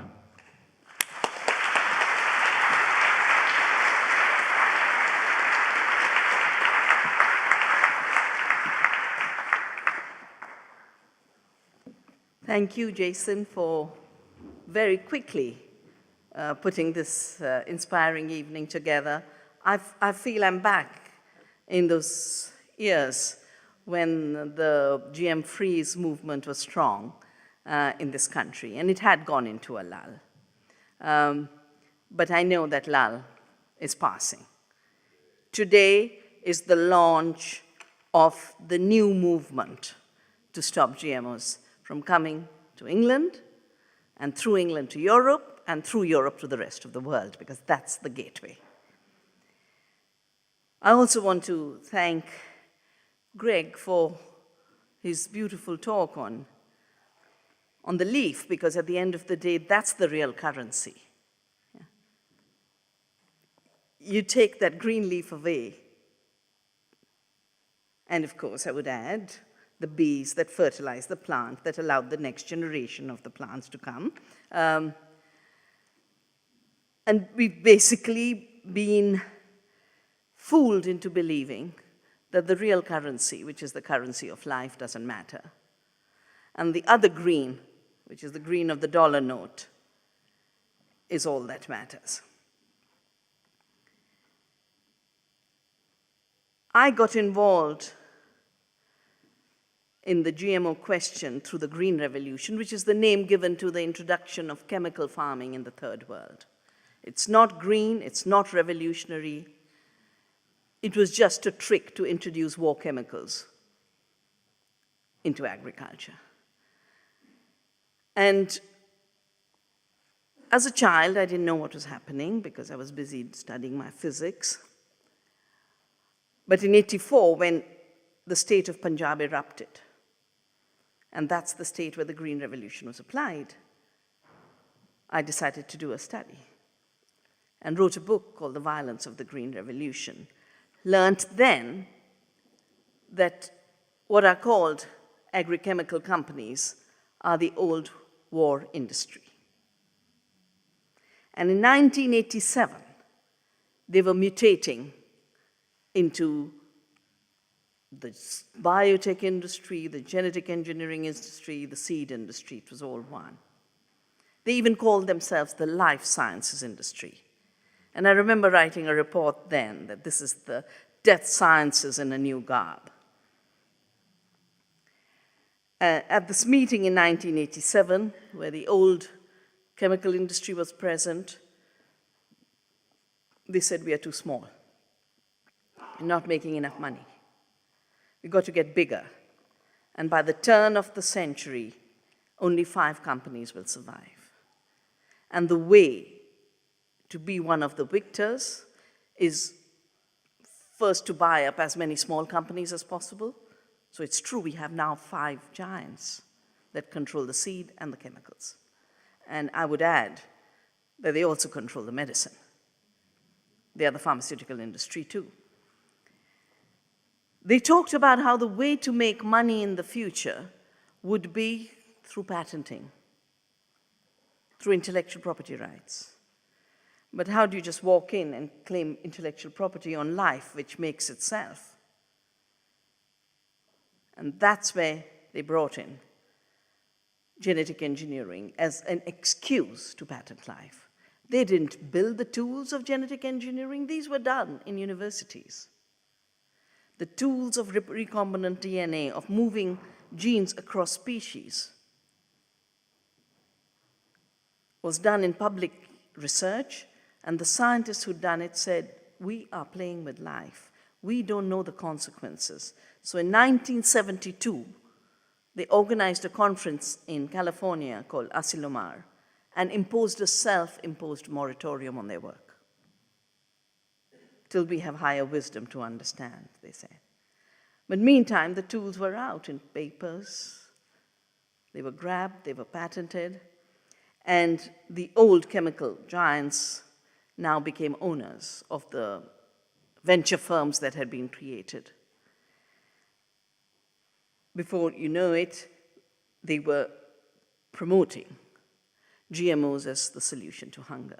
Now, in that 87 meeting, they didn't have any of these grand promises. They were just thinking of how they'd move. And that's when they said that by the turn of the century, every farmer will be buying every seed from them. That meant 2000, the year 2000. They also talked about how they needed a global agreement to impose patenting on seed and patenting on life forms. That is what became the Trade-Related Intellectual Property Rights Agreement of the World Trade Organization. And that's the day I decided I was going to save seeds. Because a system of total control over life on Earth, based on technologies that were one step more ignorant about how nature works and how life works than the Green Revolution, could only play havoc. So I started Navdanya, the movement for seed saving, but I also did everything I could at every point to speak the truth when a lie was told. And what I'd like to share with you are the sets of myths that have been promoted to make GMOs look like the miracle solution and the miracle next step of progress for humanity. The first is the myth of creation. That by moving a gene into a plant, that plant is being created. Gene movers are like furniture movers. They are not architects of grand buildings like this. Whoever brought the music system here very humbly put the music system and went, didn't stand here and say, I'm the owner, I brought this music system, this amplifier, so I'm the creator of the Great Hall, and now Dartington Trust should pay me the rents. We laugh when it comes to buildings, but this has happened with life forms. That using genetic engineering, ownership over life and seeds has been established. Some of this is human patents. There's a very big patent case that was partly defeated, and then concessions were made on the breast cancer gene. One company that did no work on breast cancer. Other researchers did it, but it took the patent. And now it owns the breast cancer gene. What is a patent given for? It's given for an invention. When you write a song, you get a copyright. You don't get a patent on a song, you get a copyright. If you do a design, you get a copyright. If you design a wonderful logo for your business, you get a trademark. But patents are uniquely meant for inventions. And claiming life has been invented is, for me, the first violence against the earth that genetic engineering does. And that's why I made a commitment. I'm going to not accept this personally. I will make sure we build movements where it becomes naturally acceptable to people that not accepting the system is their moral and ethical duty. I sometimes joke and say, if you can't remember what genetically engineered organisms are, and you can't understand why GEO became GMO, just remember GMO means God move over. We are the creators. We are the creators. We will collect rents from life. And the rents from life are huge.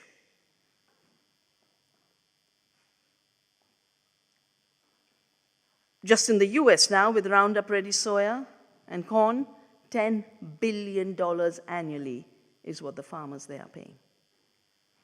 That's the real reason GMOs are spread, because with every acreage planted, there's a royalty flow. You know, the British were very smart when they came to India. They created a zamindari system. They made landlords who would collect rents from the original owners of the land, who became landless peasants. And more than half of the work of the peasant was moving here through tax collection. But that was revenues and royalties collected on land. Now there's revenues collected on life. And it's the first time we are creating an economy whose foundation is based on a fraud. A fraud against nature, a fraud against farmers, a fraud against all of society. It's a fraud to pretend that by moving a toxic gene into a plant, you're creating it. But basically, the plant into which you add it has been stolen. Did Monsanto create soya? No, it's an East Asian crop. Did they create corn? It's a Mexican and Latin American crop. There's the latest case of biopiracy we found related to GMOs. They're trying to push now a GMO banana for India to remove iron deficiency anemia, which is not such a good idea because bananas don't have too much iron anyway. If you want the figures, it's 0.44 milligrams. And even if they increase it 3-4 times, it'll reach 2. And the daily turmeric we eat is 67. The buckwheat is 15. The drumstick is 28. And we have lists and lists and lists of biodiversity. That is 7,000, 8,000% superior. But they can't take iron deficiency anemia to Uganda, so they're cooking up a story of vitamin A deficiency. So you earlier had the golden rice, and now you have the golden banana. I was in Indonesia recently to celebrate the release of farmers who had been arrested because they were making their own seed. And because of my work, they went to the Constitutional Court and challenged this decision and the arrest. The Constitutional Court ruled the arrest as illegal and said farmers have a right to save seeds and make seed. And we've managed to get that into our laws in India. So they served me in this village. They had cut up bananas, and one set of bananas were yellow and one set of bananas were red. And I said, they're pushing yellow bananas on Uganda. Can you do a little more homework on the banana diversity of Indonesia and Micronesia? And it turns out that the GMO banana, for which Bill Gates is spending 15 million, paying one scientist in Queensland University in Australia, who already has 8 patents, turns out that the beta-carotene, the vitamin A, was in a banana of Micronesia, which is in the paintings of Tahiti. You know, all the red bananas that you see, that is the species. They just stole it. So not only are they not creating the plant, the original plant that they're saying is their invention is basically theft. It's either theft from nature or theft from other cultures who have done the breeding, who have the knowledge.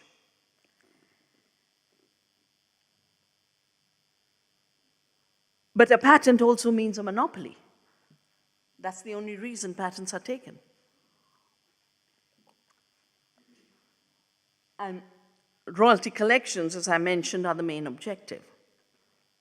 Now, I worked very hard in India to work with our parliament and government to make sure these ownership through claim of invention wasn't allowed in our laws. So we say biological processes are not inventions. That's in our law. That's making Monsanto mad. So they're getting all of the US mobilized to threaten India on intellectual property. We also have farmers' rights. But it hasn't prevented Monsanto from collecting royalties by cooking up a new form of tax. They call it a technology fee. And we are involved in a case right now in the state of Hyderabad, in the High Court of Hyderabad, where the government put a limit on the seed price and said, you can't charge too much. Monsanto said what they were charging for wasn't the price of seed, it was a technology trait. So I had to write a brief for my lawyers to say, this technology trait doesn't hang around in the air, it's in the seed. And in fact, in any patent claim, there is a balance of rights. The balance of rights is rewarding an inventor for something new they've done, while protecting the rights of the public. So in medicine, it's about affordable medicine. In the case of GMOs, the reality is there is no public good. All that you're getting is toxic food. All you're getting is pollution of the genetic code. So I say the reality is that Monsanto should be paying a tax rather than collecting royalties. They should be paying a tax to society saying, sorry, we apologize. You know, here's the amount of money we pay up front if you'll still eat this stuff. Now, they don't go into a country, even though they swear by the free market and free choice, they don't go into the country and say, here's your local seed, here's your organic seed, and here's my toxic GMO seed. That would be a fair market. No, they destroy every alternative. They destroy the farmer's supply through something called seed replacement. They destroy local companies by either buying them up or locking them into licensing arrangements so they cannot sell anything but the Monsanto seed. And this is exactly what happened with the GMO BT cotton in India. Monsanto entered illegally in '98. I sued them in the Supreme Court. They weren't able to commercially sell till 4 years later. But within a decade, they controlled 95% of the cotton seed supply in a country where cotton had evolved, in a country where Gandhi had spun cotton for freedom. I say the fiber of freedom was turned into the fiber of slavery. How much did the price change? It used to be 5 rupees before the takeover, and with BT cotton, it jumped to about 3,650. That's a 17,000% increase in price. No poor peasant can pay that kind of money. But they're made to believe that it's a miracle seed. Gods and divinities were used for advertising. And the farmer is told, just put your thumbprint, take it on credit. There are only 2 applications in these 20 years. The Bt toxin crops and the herbicide-tolerant crops. The Bt toxin crops were supposed to control a pest called the bollworm, and the herbicide-tolerant was supposed to control weeds, and you heard the story of how superweeds are taking over. In the case of cotton, it was the bollworm that was to be controlled. The bollworm has become resistant, so they're putting 2 toxic genes now. They're selling Bolgat 2 at a higher price. And meantime, insects that were never pests of cotton have taken over. Every year, there's a new epidemic of pests. So farmers are using more pesticides, even though the Bt crop was supposed to be the end of use of pesticides. That's how it was advertised. Between high costs of seed and high costs of pesticides, within 2 years, a farmer is in such deep debt, and they know they can't pay. And in a globally integrated system, the price of cotton goes up and down. This year, it is down. Who's the creditor? It's the agents of the company, the shops that sell the chemicals and seeds. So after 2-3 years, they come to the farmer and say, you didn't pay my debt. Your land is now mine. It's the day the land is to be appropriated. The farmer will go to his field, borrow for the last time for a bottle of pesticide, drink the poison and end his life. The figures used to be 250,000. They've hit 291,000, nearly 300,000. Since 1995, since this possibility through globalization was created for corporations to enter markets in an unregulated way and start taking over. We've, of course, prevented any food crop from being approved in India so far. I notice another thing, there's a perversion. They go into the center of diversity.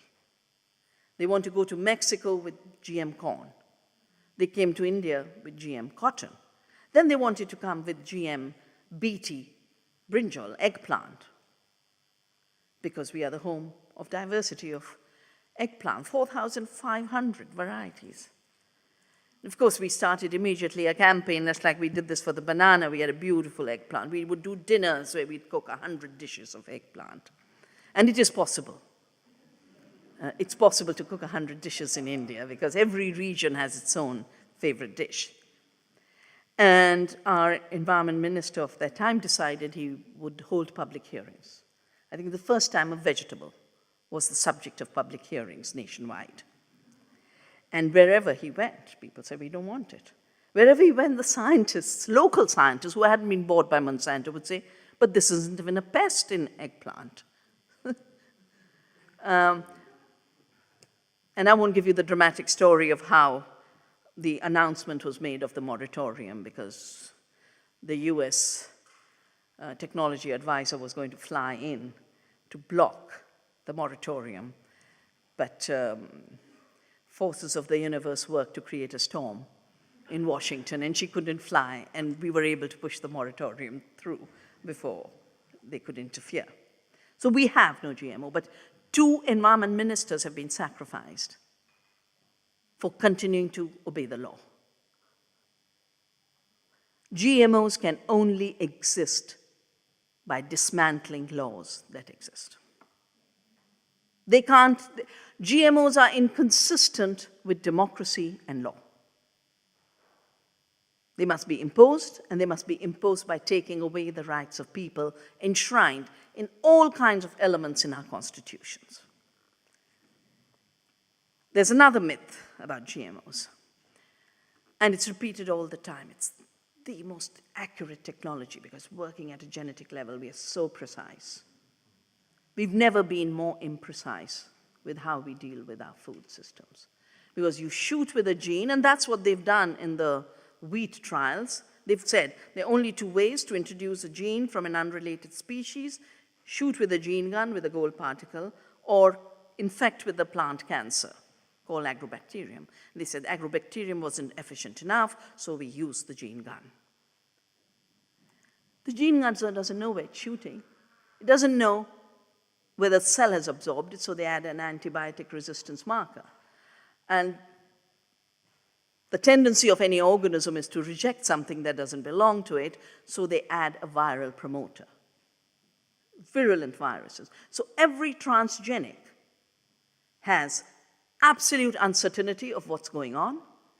The certainty is there is a toxic gene, there's a virus vector, and there's an antibiotic resistance marker. And they have not managed to overcome these difficulties.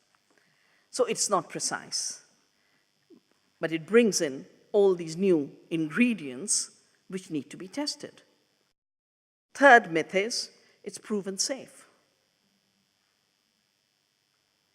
Now this, of course, is based on this fiction of substantial equivalence.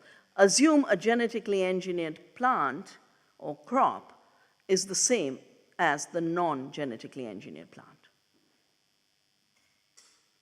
And this was put in place. I remember this so clearly. 1992, we had managed to get the Convention on Biological Diversity in place. I had worked very hard to introduce biosafety in that law, Article 19.3. I'd go government to government and tell them what was going on. In this country at that time, there was a Dr. Bishop working on scorpion genes in cabbage. And that used to shock the delegates. Talking about chicken genes and fish genes in tomatoes, people really got worked up. And 19.3 was put into the clause.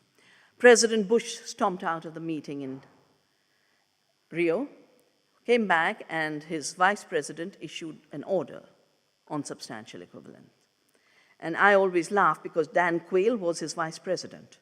And Dan Quayle went down in history for not knowing how to spell potato. But because substantial equivalence was written for him, he obviously wrote it. And on the basis of this fiction of substantial equivalence, there's been no testing in the United States. Because if it's supposed to be equivalent, then why do you have to look? Of course, this myth is totally inconsistent with the first myth of creation of new plants, inventions, novelty. So when it comes to ownership, the industry says we've made something that never occurred in nature before, therefore we must have a patent on it, we must own it, we must collect royalties on it. And then it comes to saying, okay, you've done something new, tell us the safety issues. He said, no, just like nature made it. How can the same thing be just like nature made it and not at all like nature made it? And they're living with this, I call it ontological schizophrenia. And they've managed to impose this ontological schizophrenia on the world.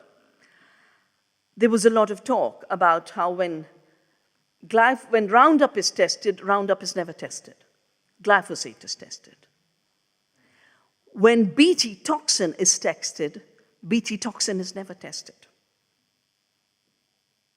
They use a surrogate protein, and the surrogate protein is fine. We've used Bt as organic spray for centuries. They never measure the impacts of the transgenic Bt in a plant.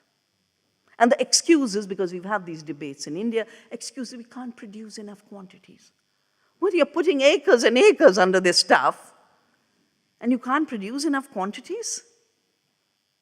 And on the other hand, you've got this lady at the Innes Center, John Innes Center, Professor Kathy Martin, I think her name is. She's doing these purple tomatoes. And she's had to ship them to Canada And they're going to re-import 1,200 liters back. That's an issue on which an action is taken.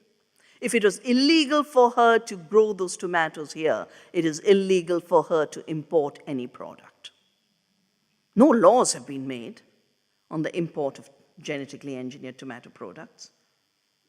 No laws have been made on adding synthetic genes into wheat. Those are all illegal under current law. The assumption, of course, is that by subverting law, they'll just manage to push the commercial stuff.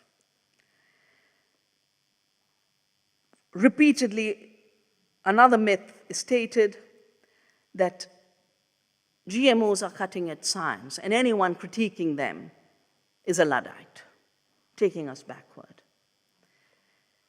It's not cutting edge science because genetic engineering is based on an outdated paradigm of genetic reductionism and determinism.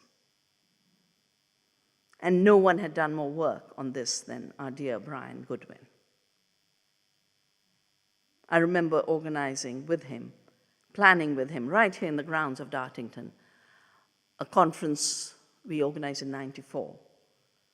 We called it Beyond Reductionist Biology. And that created the alliance between the scientists and the activists and brought huge energy into the fight. But it's also not cutting edge science because you're never studying all aspects. There's this false assumption that if you know how to bombard some genes through a gene gun into a cell of a plant, you are the expert on everything about that plant. No, it's the Petri dish vision. You know? The Petri dish is that small, and that's all you know. You have no idea about the bees. You have no ideas about the soil organisms. You have no ideas about related plant. The scientists are in the Petri dish, and Monsanto's on Wall Street. And the scientists allow themselves to be constantly used to pretend that what they're doing is different from what the company is doing. It's also not scientific because science means different opinions are shared, and through dialogue, you find out what's going on in the world. But the one thing the GMO lobby cannot tolerate is independent science and real science, which is why Arpat Putsai was hounded, which is why Seralini was hounded, which is why Ignacio Chapala was hounded, which is why these days they are debating me a lot. I say, keep busy, we'll build the movement. You keep busy attacking me, we'll build the movement. I'm glad they're attacking me because that means they're not attacking others. And we can, meantime, think creatively of how to build the next stage of our movement. The biggest myth, of course, is they're feeding the world. All this is to feed the world. It's not true because GMOs are part of an industrial system. The industrial system accounts for only 30% of the food people eat. This is FAO data released this year. 70% food comes from small farms. So they can increase the industrial acreage with GMOs, but they're not going to be able to meet the food needs of the planet because they are not producing food. They're producing commodities. And those commodities are not being eaten by people. They're being used to drive cars as biofuel. They're being used to torture our animals. A lot of people say you shouldn't use the word torture animals. But I think herbivores wanted herbs. They didn't want beans. And I can imagine how uncomfortable they are. I was remembering when I was here when my son was very little. He was 8 years old. He'd cycle around, and he'd come back and say, "Mama, the cows cry." In England, the cows cry. And he was a little child. He could make out the difference between the free-range cows in India, who are not milk machines, and the cows that have been bred here to produce so much milk, and the udders are bursting, and the poor things are dying in pain. Only 10% of the corn and soya of the world is going into that human food. And while it's only 30% of the food system, industrial agriculture is responsible for 75% of planetary destruction. 75% of species gone in agriculture. 75% of the water destroyed for industrial agriculture, which is very thirsty. 75% of the soils degraded, desertified.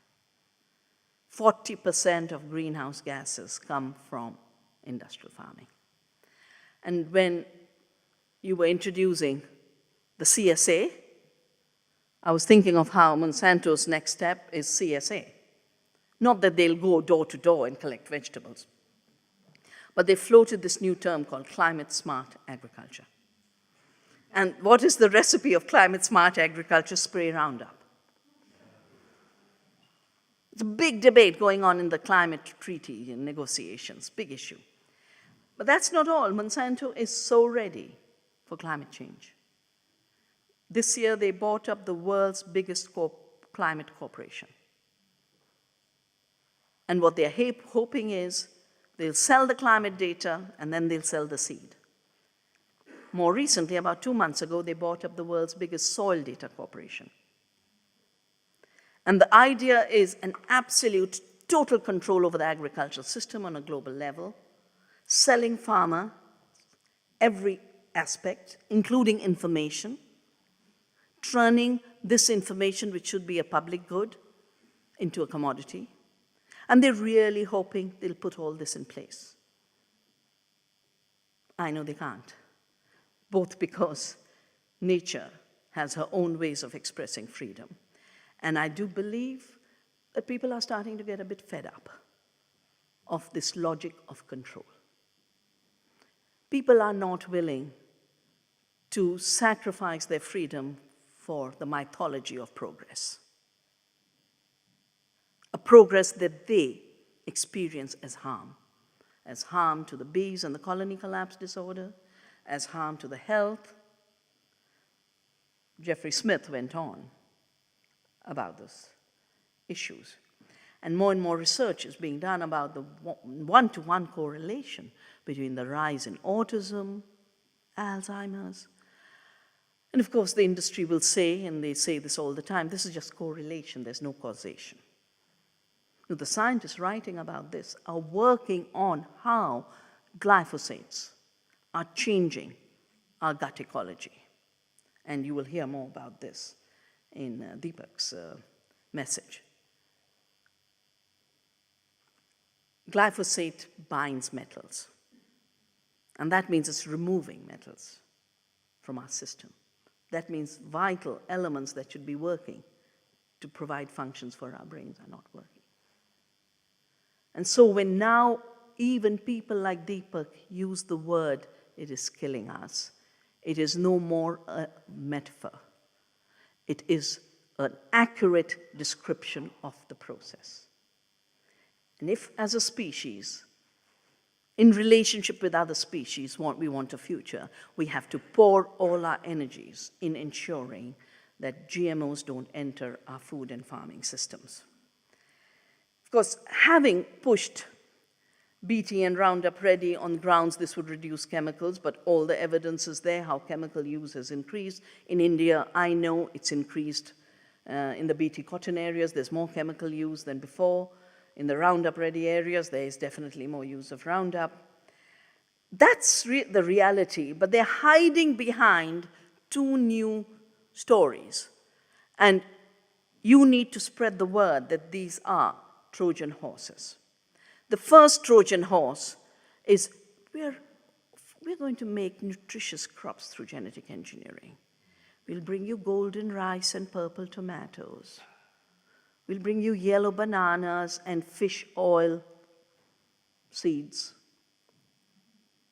And the answer to that is, for every one of these promises, we can bring you a non-GMO option that's safer, better, and more efficient. We don't need GMOs for any of the excuses they are making for their introduction. But the second is, while Monsanto waits in the wings to bring other Roundup Ready crops, to bring in the BT toxin crops, the government of UK is financing research, which should be going for the public good and public interest, and instead is diverting money from proven systems to increase nutritional security and food security. Every study that has come out, the International Assessment of Agricultural Science and Technology, 400 scientists working more than 4 years, said green revolution and genetic engineering are not the answer. Ecological agriculture, agroecology is. The UN rapporteur just gave a speech last week saying only agroecology, which is ecological agriculture, can feed the world. The UNCTAD put out a report called the Wake Up Call. You've got to shift to ecological agriculture, get out of industrial farming. And GMOs means continuation of industrial farming with the additional risks of genetic engineering. All of the other hazards stay. Every report is telling us the path to food security is diversity, small farms, organic agroecology. That's where governments should be putting their money. Instead, they're putting money into purple tomatoes. I've seen purple heritage tomatoes at seed fairs. They exist. You don't have to do genetic engineering to make a tomato purple. Just like you don't have to do genetic engineering to make a banana yellow. You have purple tomatoes, right. You should send a letter both to the Guardian as well as to the John Innes Center to say, stop wasting our time and your time and public money. Let's get to work multiplying the open-pollinated seeds of purple tomatoes and distribute them as wide as possible. Because the competition really is between a culture of the commons and the culture of privatization, the culture of truth and the culture of deceit, the culture of democracy and freedom and the culture of totalitarian control and dictatorship. And now that so many of us have been doing this work for so long, the real options are the options that are provided to us from biodiversity. We did a study a few years ago, and we said we'll measure nutrition of biodiversity in our farms. We can feed 2 Indias by conserving local seeds and growing agroecologically.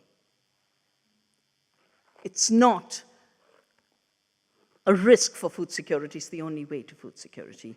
And next week, this new book will be released. It's called Wealth Per Acre. Partly it was rhyming, but partly it is because the economics of industrial agriculture and the economics of genetic engineering have been so manipulated that the more farmers lose money buying costly seeds and chemicals, the more they are told this will be your path of progress. The more our public money goes into subsidies, and genetic engineering could not survive without public subsidies. Not at the level of research, not at the level of distribution of seeds, not at the level of consumers. Because when you shoot up the price of seeds 17,000%, are you at the end of it going to sell food for 17,000% more? No, in between comes all the public money. The issue that really, to me, is a deep concern and that we should be preparing for together is that having claimed intellectual property, a corporation is a piece of paper. That's what it is. It's a contract. It's a permission by society to say we allow you to exist.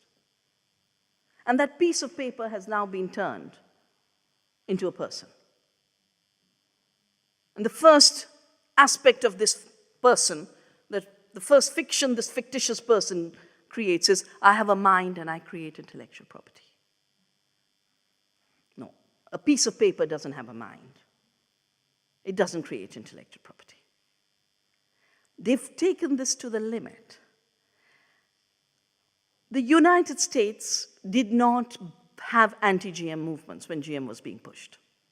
Partly because they were so used to bad food. Yeah. Partly because they were used to a total takeover of the agriculture system by agribusiness anyway. They didn't know how to fight. But now with all the stories Jeffrey Smith has told you of kids getting leaky stomachs, allergies, mothers constantly taking them to hospital. And they talked about mobs across America. Guess what? I get a letter. Mobs for Monsanto. They're paying women to pretend they're moms for Monsanto to counter the mobs across America. So finally, the labeling issue has come up. In the first few attempts, money was spent to undo the labeling laws in California and Washington. But labeling laws passed in Vermont. Monsanto and Coca-Cola and Pepsi-Cola and this group that calls themselves the grocery manufacturers have joined up to threaten Vermont with a legal case on grounds of freedom of speech. If the American people know what they're eating, then that is taking the freedom of speech away from this fiction. That's the corporation. That fiction is now being introduced through this trade treaty called the TTIP, where the three big pushes are push for GMOs, dismantle Europe's precautionary principle, push for stricter IP regime, so everything is intellectual property, and push for investor state suits, which in summary means corporations can sue governments that don't give them a market. So if the movement is successful and the UK says no GMOs, they want to have a way out to sue the government to open up the market anyway or be paid a compensation. In whichever direction you look, we witness a very desperate form of corporate existence on this planet. And it's desperate because it can only continue to exist by wiping out biodiversity. It can only continue to exist by threatening everyone. It can only continue to exist in terms of threats and bullying. But every totalitarian regime has done that. And every totalitarian regime has brought a new burst of energy to defend the fundamental freedoms that make us human and that allow us to live as a member of the Earth family. That's the invitation this threat is posing us. It's an invitation none of us can afford to be complacent to. We must, each of us, become active. And because the food chain is so rich and the food system is so diverse, you can enter it at any point as a seed saver, as a gardener, as a distributor of baskets, as someone who will do the research, someone who will do the legal battles, someone who will distribute the pamphlets, someone who will organize evenings like this. There's so much work to be done. It's exciting work. We must have fun while doing it, so we last a long time. Thank you.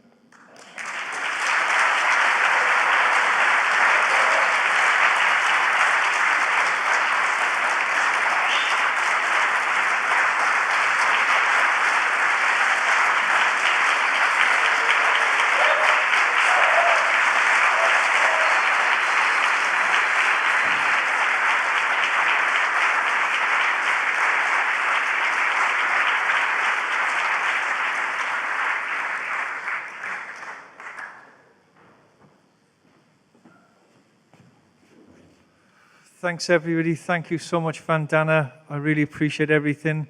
Like Gurdjieff once said, if you want to escape from prison, the first thing you must do is realize you're in prison. And Vandana is helping the whole world realize that we are having a fence put around us and we had better be quick to get out of it. And Vandana is the smelling salts for humanity, in my opinion. Thank you, Vandana. Yeah.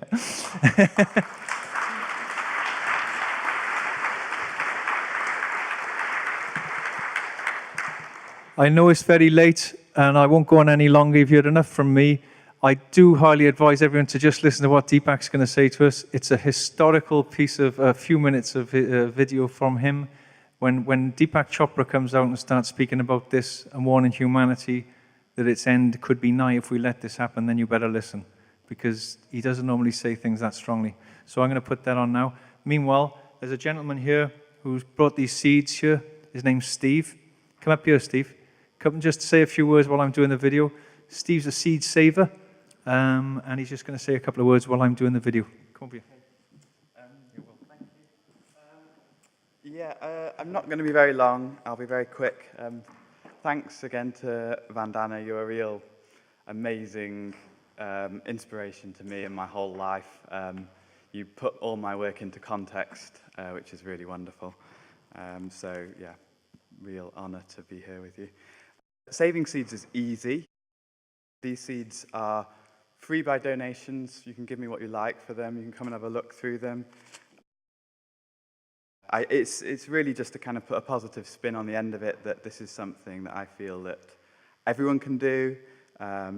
It's something that is, in the words of Buckminster Fuller, you can't change a system by fighting a system. To change a system, create a new system that makes the old system obsolete. So here's seeds. And I'd like to just say a little bit about what seeds are good for. Seeds are an inheritance, and they're an ancestral inheritance, and they support future evolution. These seeds have been saved by me and friends for up to 10 years on organic allotments, and they have adapted to those conditions. When you save seeds, you get loads to give away to friends, and they empower you as a grower in self-sufficiency.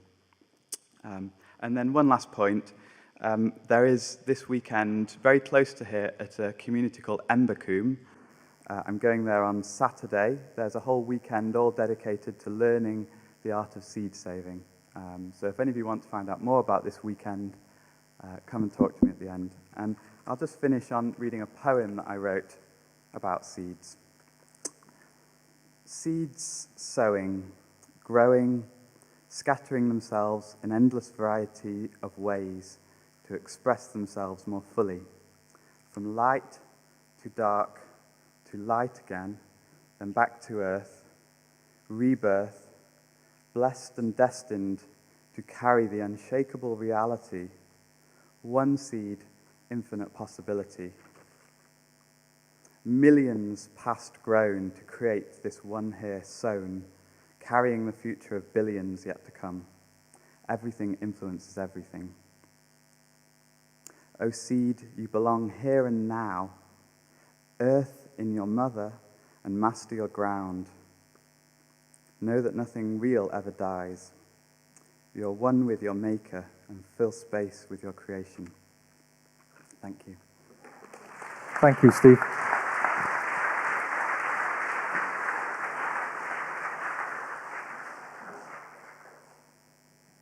Thank you very much, Steve. That was beautifully put. Really, really appreciate it.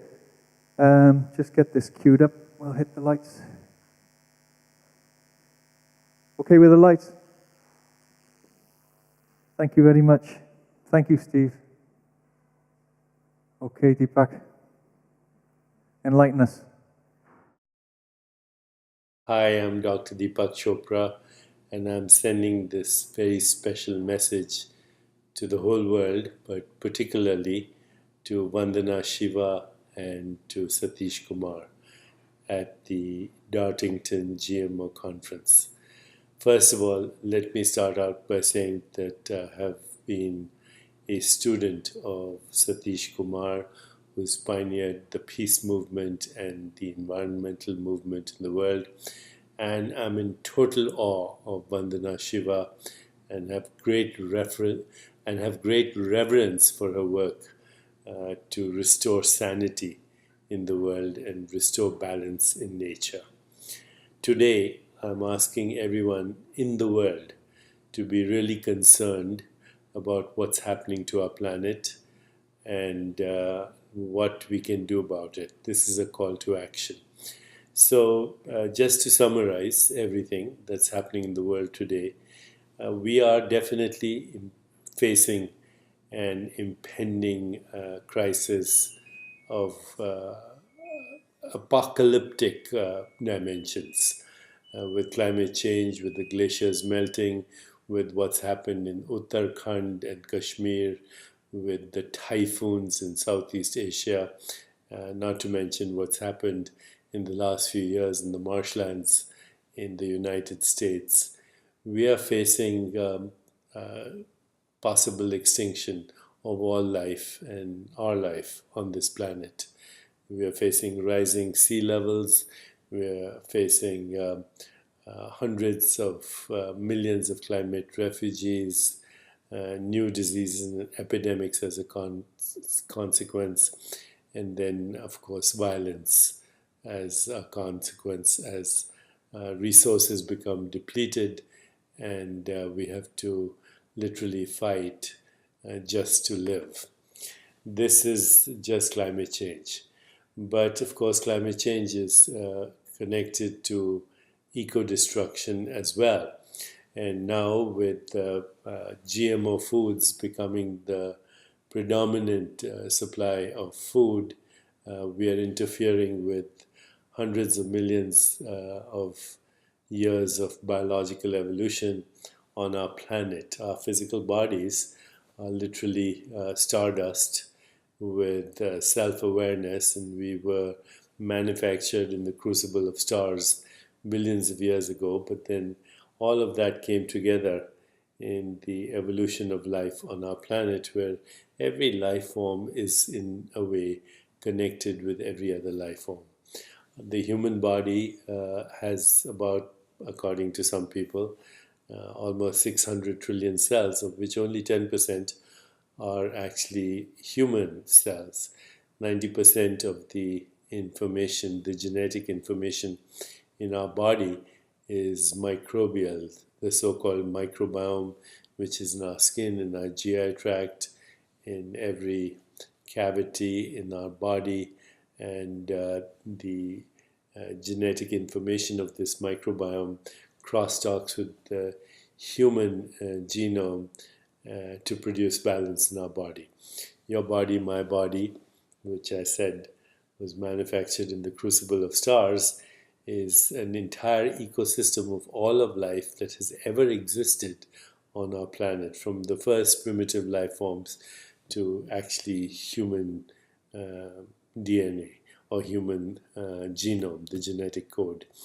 30% of the molecules in our body are actually metabolites of the microbiome in our gut, which creates these molecules that crosstalk with the human DNA only for one purpose, and that is to maintain balance in our bodies, or balance of the ecosystem that is all of life in our body. Your body is planet Earth.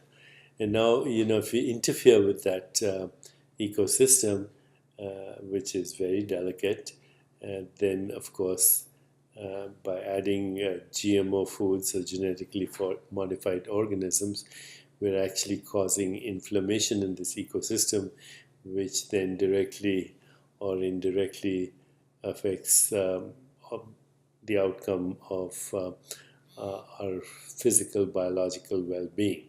So today, the number one cause of all diseases is somehow linked to inflammation in the body, whether it is autoimmune illness or chronic diseases like bronchial asthma, or many types of cancer, or new infections, or propensity to infections. It's all connected to inflammation in the body, moving away from a balanced ecosystem, which is the recycling of the ecosystem that we call planet Earth. The air is our breath, the trees are our lungs, the rivers and the oceans are our circulation, the earth is recycling as our body, and the stardust that we came from is in fact our physical body. How can we put a value on this?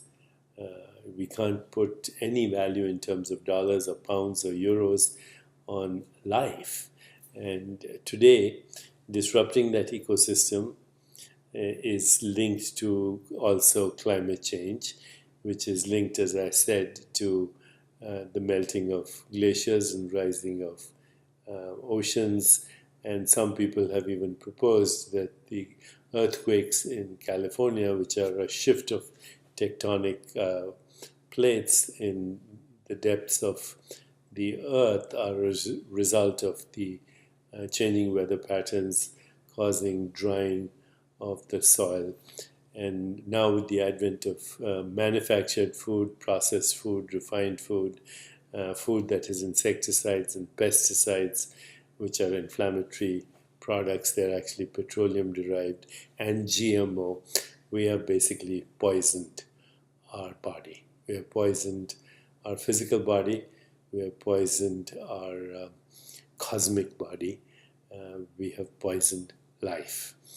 And it took us 13.8 billion years to get there, and we're ready to blow it up. We're ready to cause extinction of all life on the planet, and we're ready to basically create the worst possible mass extinction ever.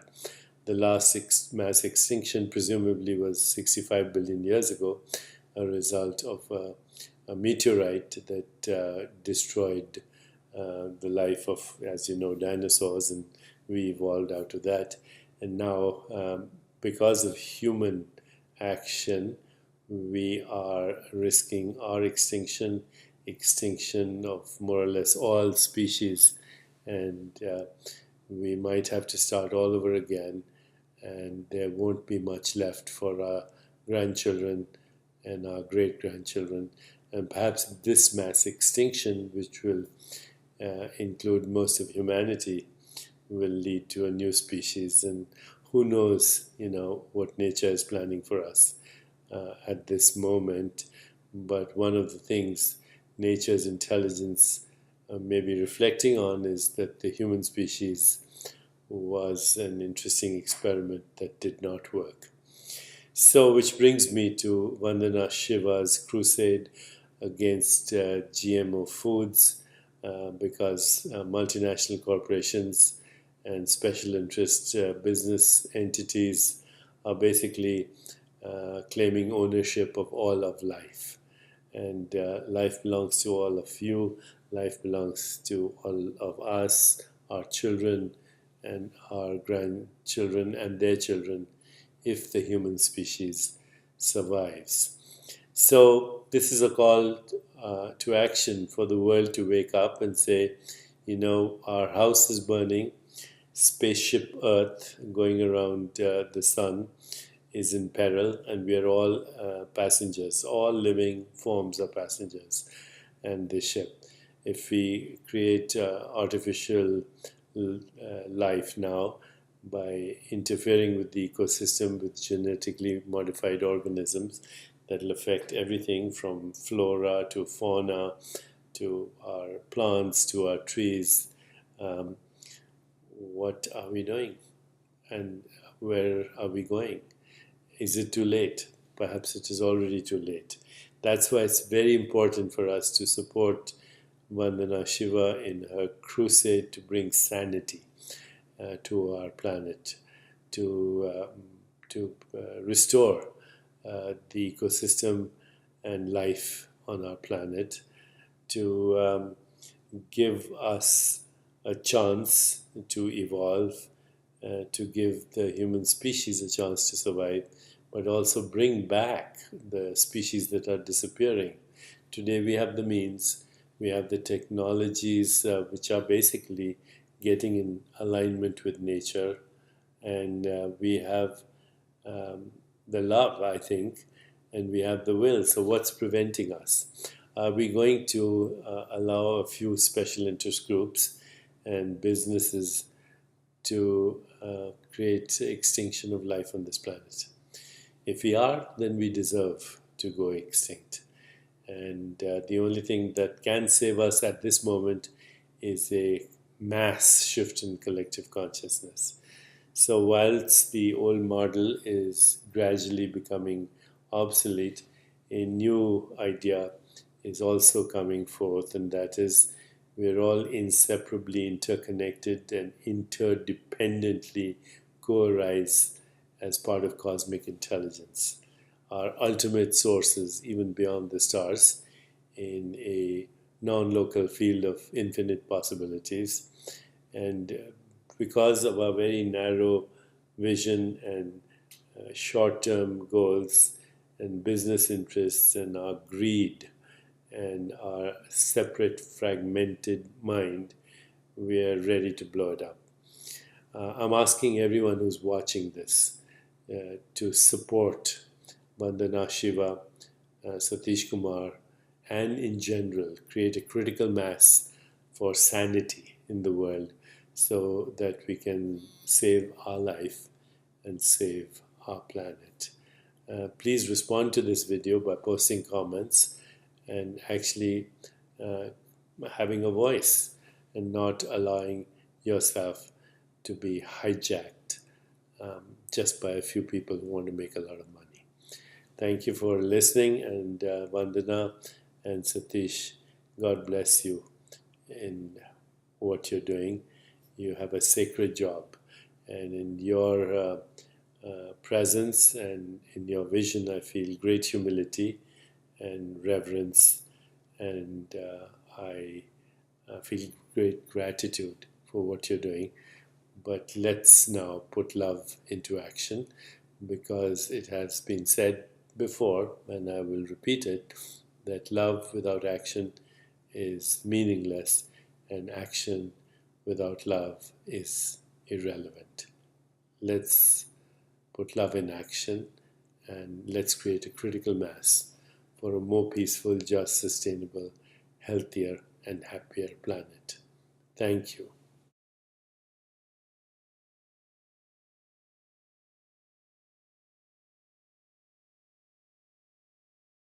That was a great crescendo by Deepak Chopra. Deepak will be watching this, so Deepak, thank you very much. There he is, for helping us here at Dartington tonight. We really appreciate your honesty and your courage, and we need more warriors for truth now. Hello again. I've got the great pleasure of introducing another guest this evening, founder, director of Europe's biggest vegan charity, and who produced the amazing magazine Viva Life, Juliet Gelatli. Juliet's an amazing campaigner for truth and justice and a voice for animals. We've had Deepak Chopra and Jeffrey M. Smith on talking about the horrors of GMO. Juliet's joining us now to help us understand a bit more about it. Thank you, Juliet, so much for coming to Dartington to join us. Thank you. Hello everybody at Dartington, nice to be with you, even if it's by video link. If people in the UK buy meat, they may think the animal it came from wasn't genetically modified, but the likelihood is the animal was fed genetically modified feed. Most European animal feed is GM, and the eggs, dairy and meat made from these creatures does not have to be labelled. Now, 4/5 of the world's agricultural land is given over to growing animal feed in a damaging and wasteful system that's incredibly inefficient. Not only does eating meat and dairy take up far too much land and use up far too many resources, but the animals' lives are cut very short. Most are factory farmed, and the drive for the feed itself is a major destroyer of the world's environment. For example, soya. Now, soya is sometimes slagged off as if it itself is somehow to blame for the world's evils. And of course, that's silly, because it's not soya's itself fault that it's fed to over half of all European animal feed. However, it's not soya itself fault that over half of all European animal feed is this crop. It's cheap to grow, high in nutrients, and rainforests have been destroyed to make way for it. Not to feed vegans and vegetarians, as companies like Plamil and Alpro and so forth have strict policies on using non-GM and non-rainforest grown soya. Unlike the animal feed suppliers who have no such qualms, they destroy wildernesses en masse. Up to 90% of soya feed is GM. Research shows that not only has soya destroyed much of the Amazon rainforest in Brazil, but soya farmers are guilty of further crimes, including slavery and the invasion of indigenous peoples' lands. And although there's been a moratorium on destroying the Amazon for soya crops for 7 years, this ends at the end of 2014. Sadly, the Brazilian government announced a 28% increase in Amazon deforestation rates a year ago. Worryingly, the two states that produce the most soya, which are Para and Mato Grosso, have experienced the greatest increase in deforestation since 2012. Deforestation in Mato Grosso went up by over 50% in 1 year and jumped more than a third in Para, and less than 1% of that was authorised for clearing. In other words, the world's rainforests are being cleared illegally to feed soya to farmed animals for meat. And that drive comes from Europe, including Britain. So meat eaters in the UK are literally driving this destruction. Soya farming has long been one of the primary drivers of deforestation in the Amazon. In a 3-year period, not so long ago, 70,000 kilometres squared of the Amazon were destroyed. That equates to 6 football pitches every minute for animal feed. Soya feed comes from the USA, Brazil, and Argentina, and all of them practice large-scale, genetically modified cultivation. You know what? The answer's here. The solution's right in front of us. And Viva have been saying this now, it's our 20th anniversary year, that we have a moral obligation to one another. We have a moral obligation to all living beings on this planet and to the planet itself. And that obligation is go vegan. Wow, thank you so much, Juliet, for that. It's incredible what you just said, and thank you for joining us at Dartington to speak the truth. Before you go, I just want to thank you for being an amazing warrior for truth. The website's viva.org.uk, and thank you from people, Juliet, that haven't even been born yet, for the work you're doing, and that's a fact. You're doing some great work, and we really appreciate what you're doing. Thank you for joining us, Juliet. Keep up the great work. Thanks a lot. Thank you for inviting me. You're welcome. Bye-bye. Also, if you could, if anyone wants to leave their emails outside, you can do so, because I'll be hosting other events like this, just about the truth and common sense and a return to sanity. And that's what we'll be doing more of. There's nothing else for me to really say but to return from where we started from, to say that we are actually the midwives of the future, the artists of the future, and it literally is up to us which picture we paint of the future. And as Deepak said, we can't blame anyone else. So please do something, and you know, be a responsible agent for change, because there is a shift, and there's no doubt a new race of beings being born on this planet to help bring about transformation. Thank you all so much for coming. Thanks to Vandana and everybody here, all my wonderful guests. Thank you all so much. Like I said, I really, when I feel desperate, I just put the videos on of you lot, and you helped me. And it couldn't have happened without you or all the lovely people here. Thank you all so much for your courage, for coming and listening to the truth. Thanks very much, everybody. Thank you.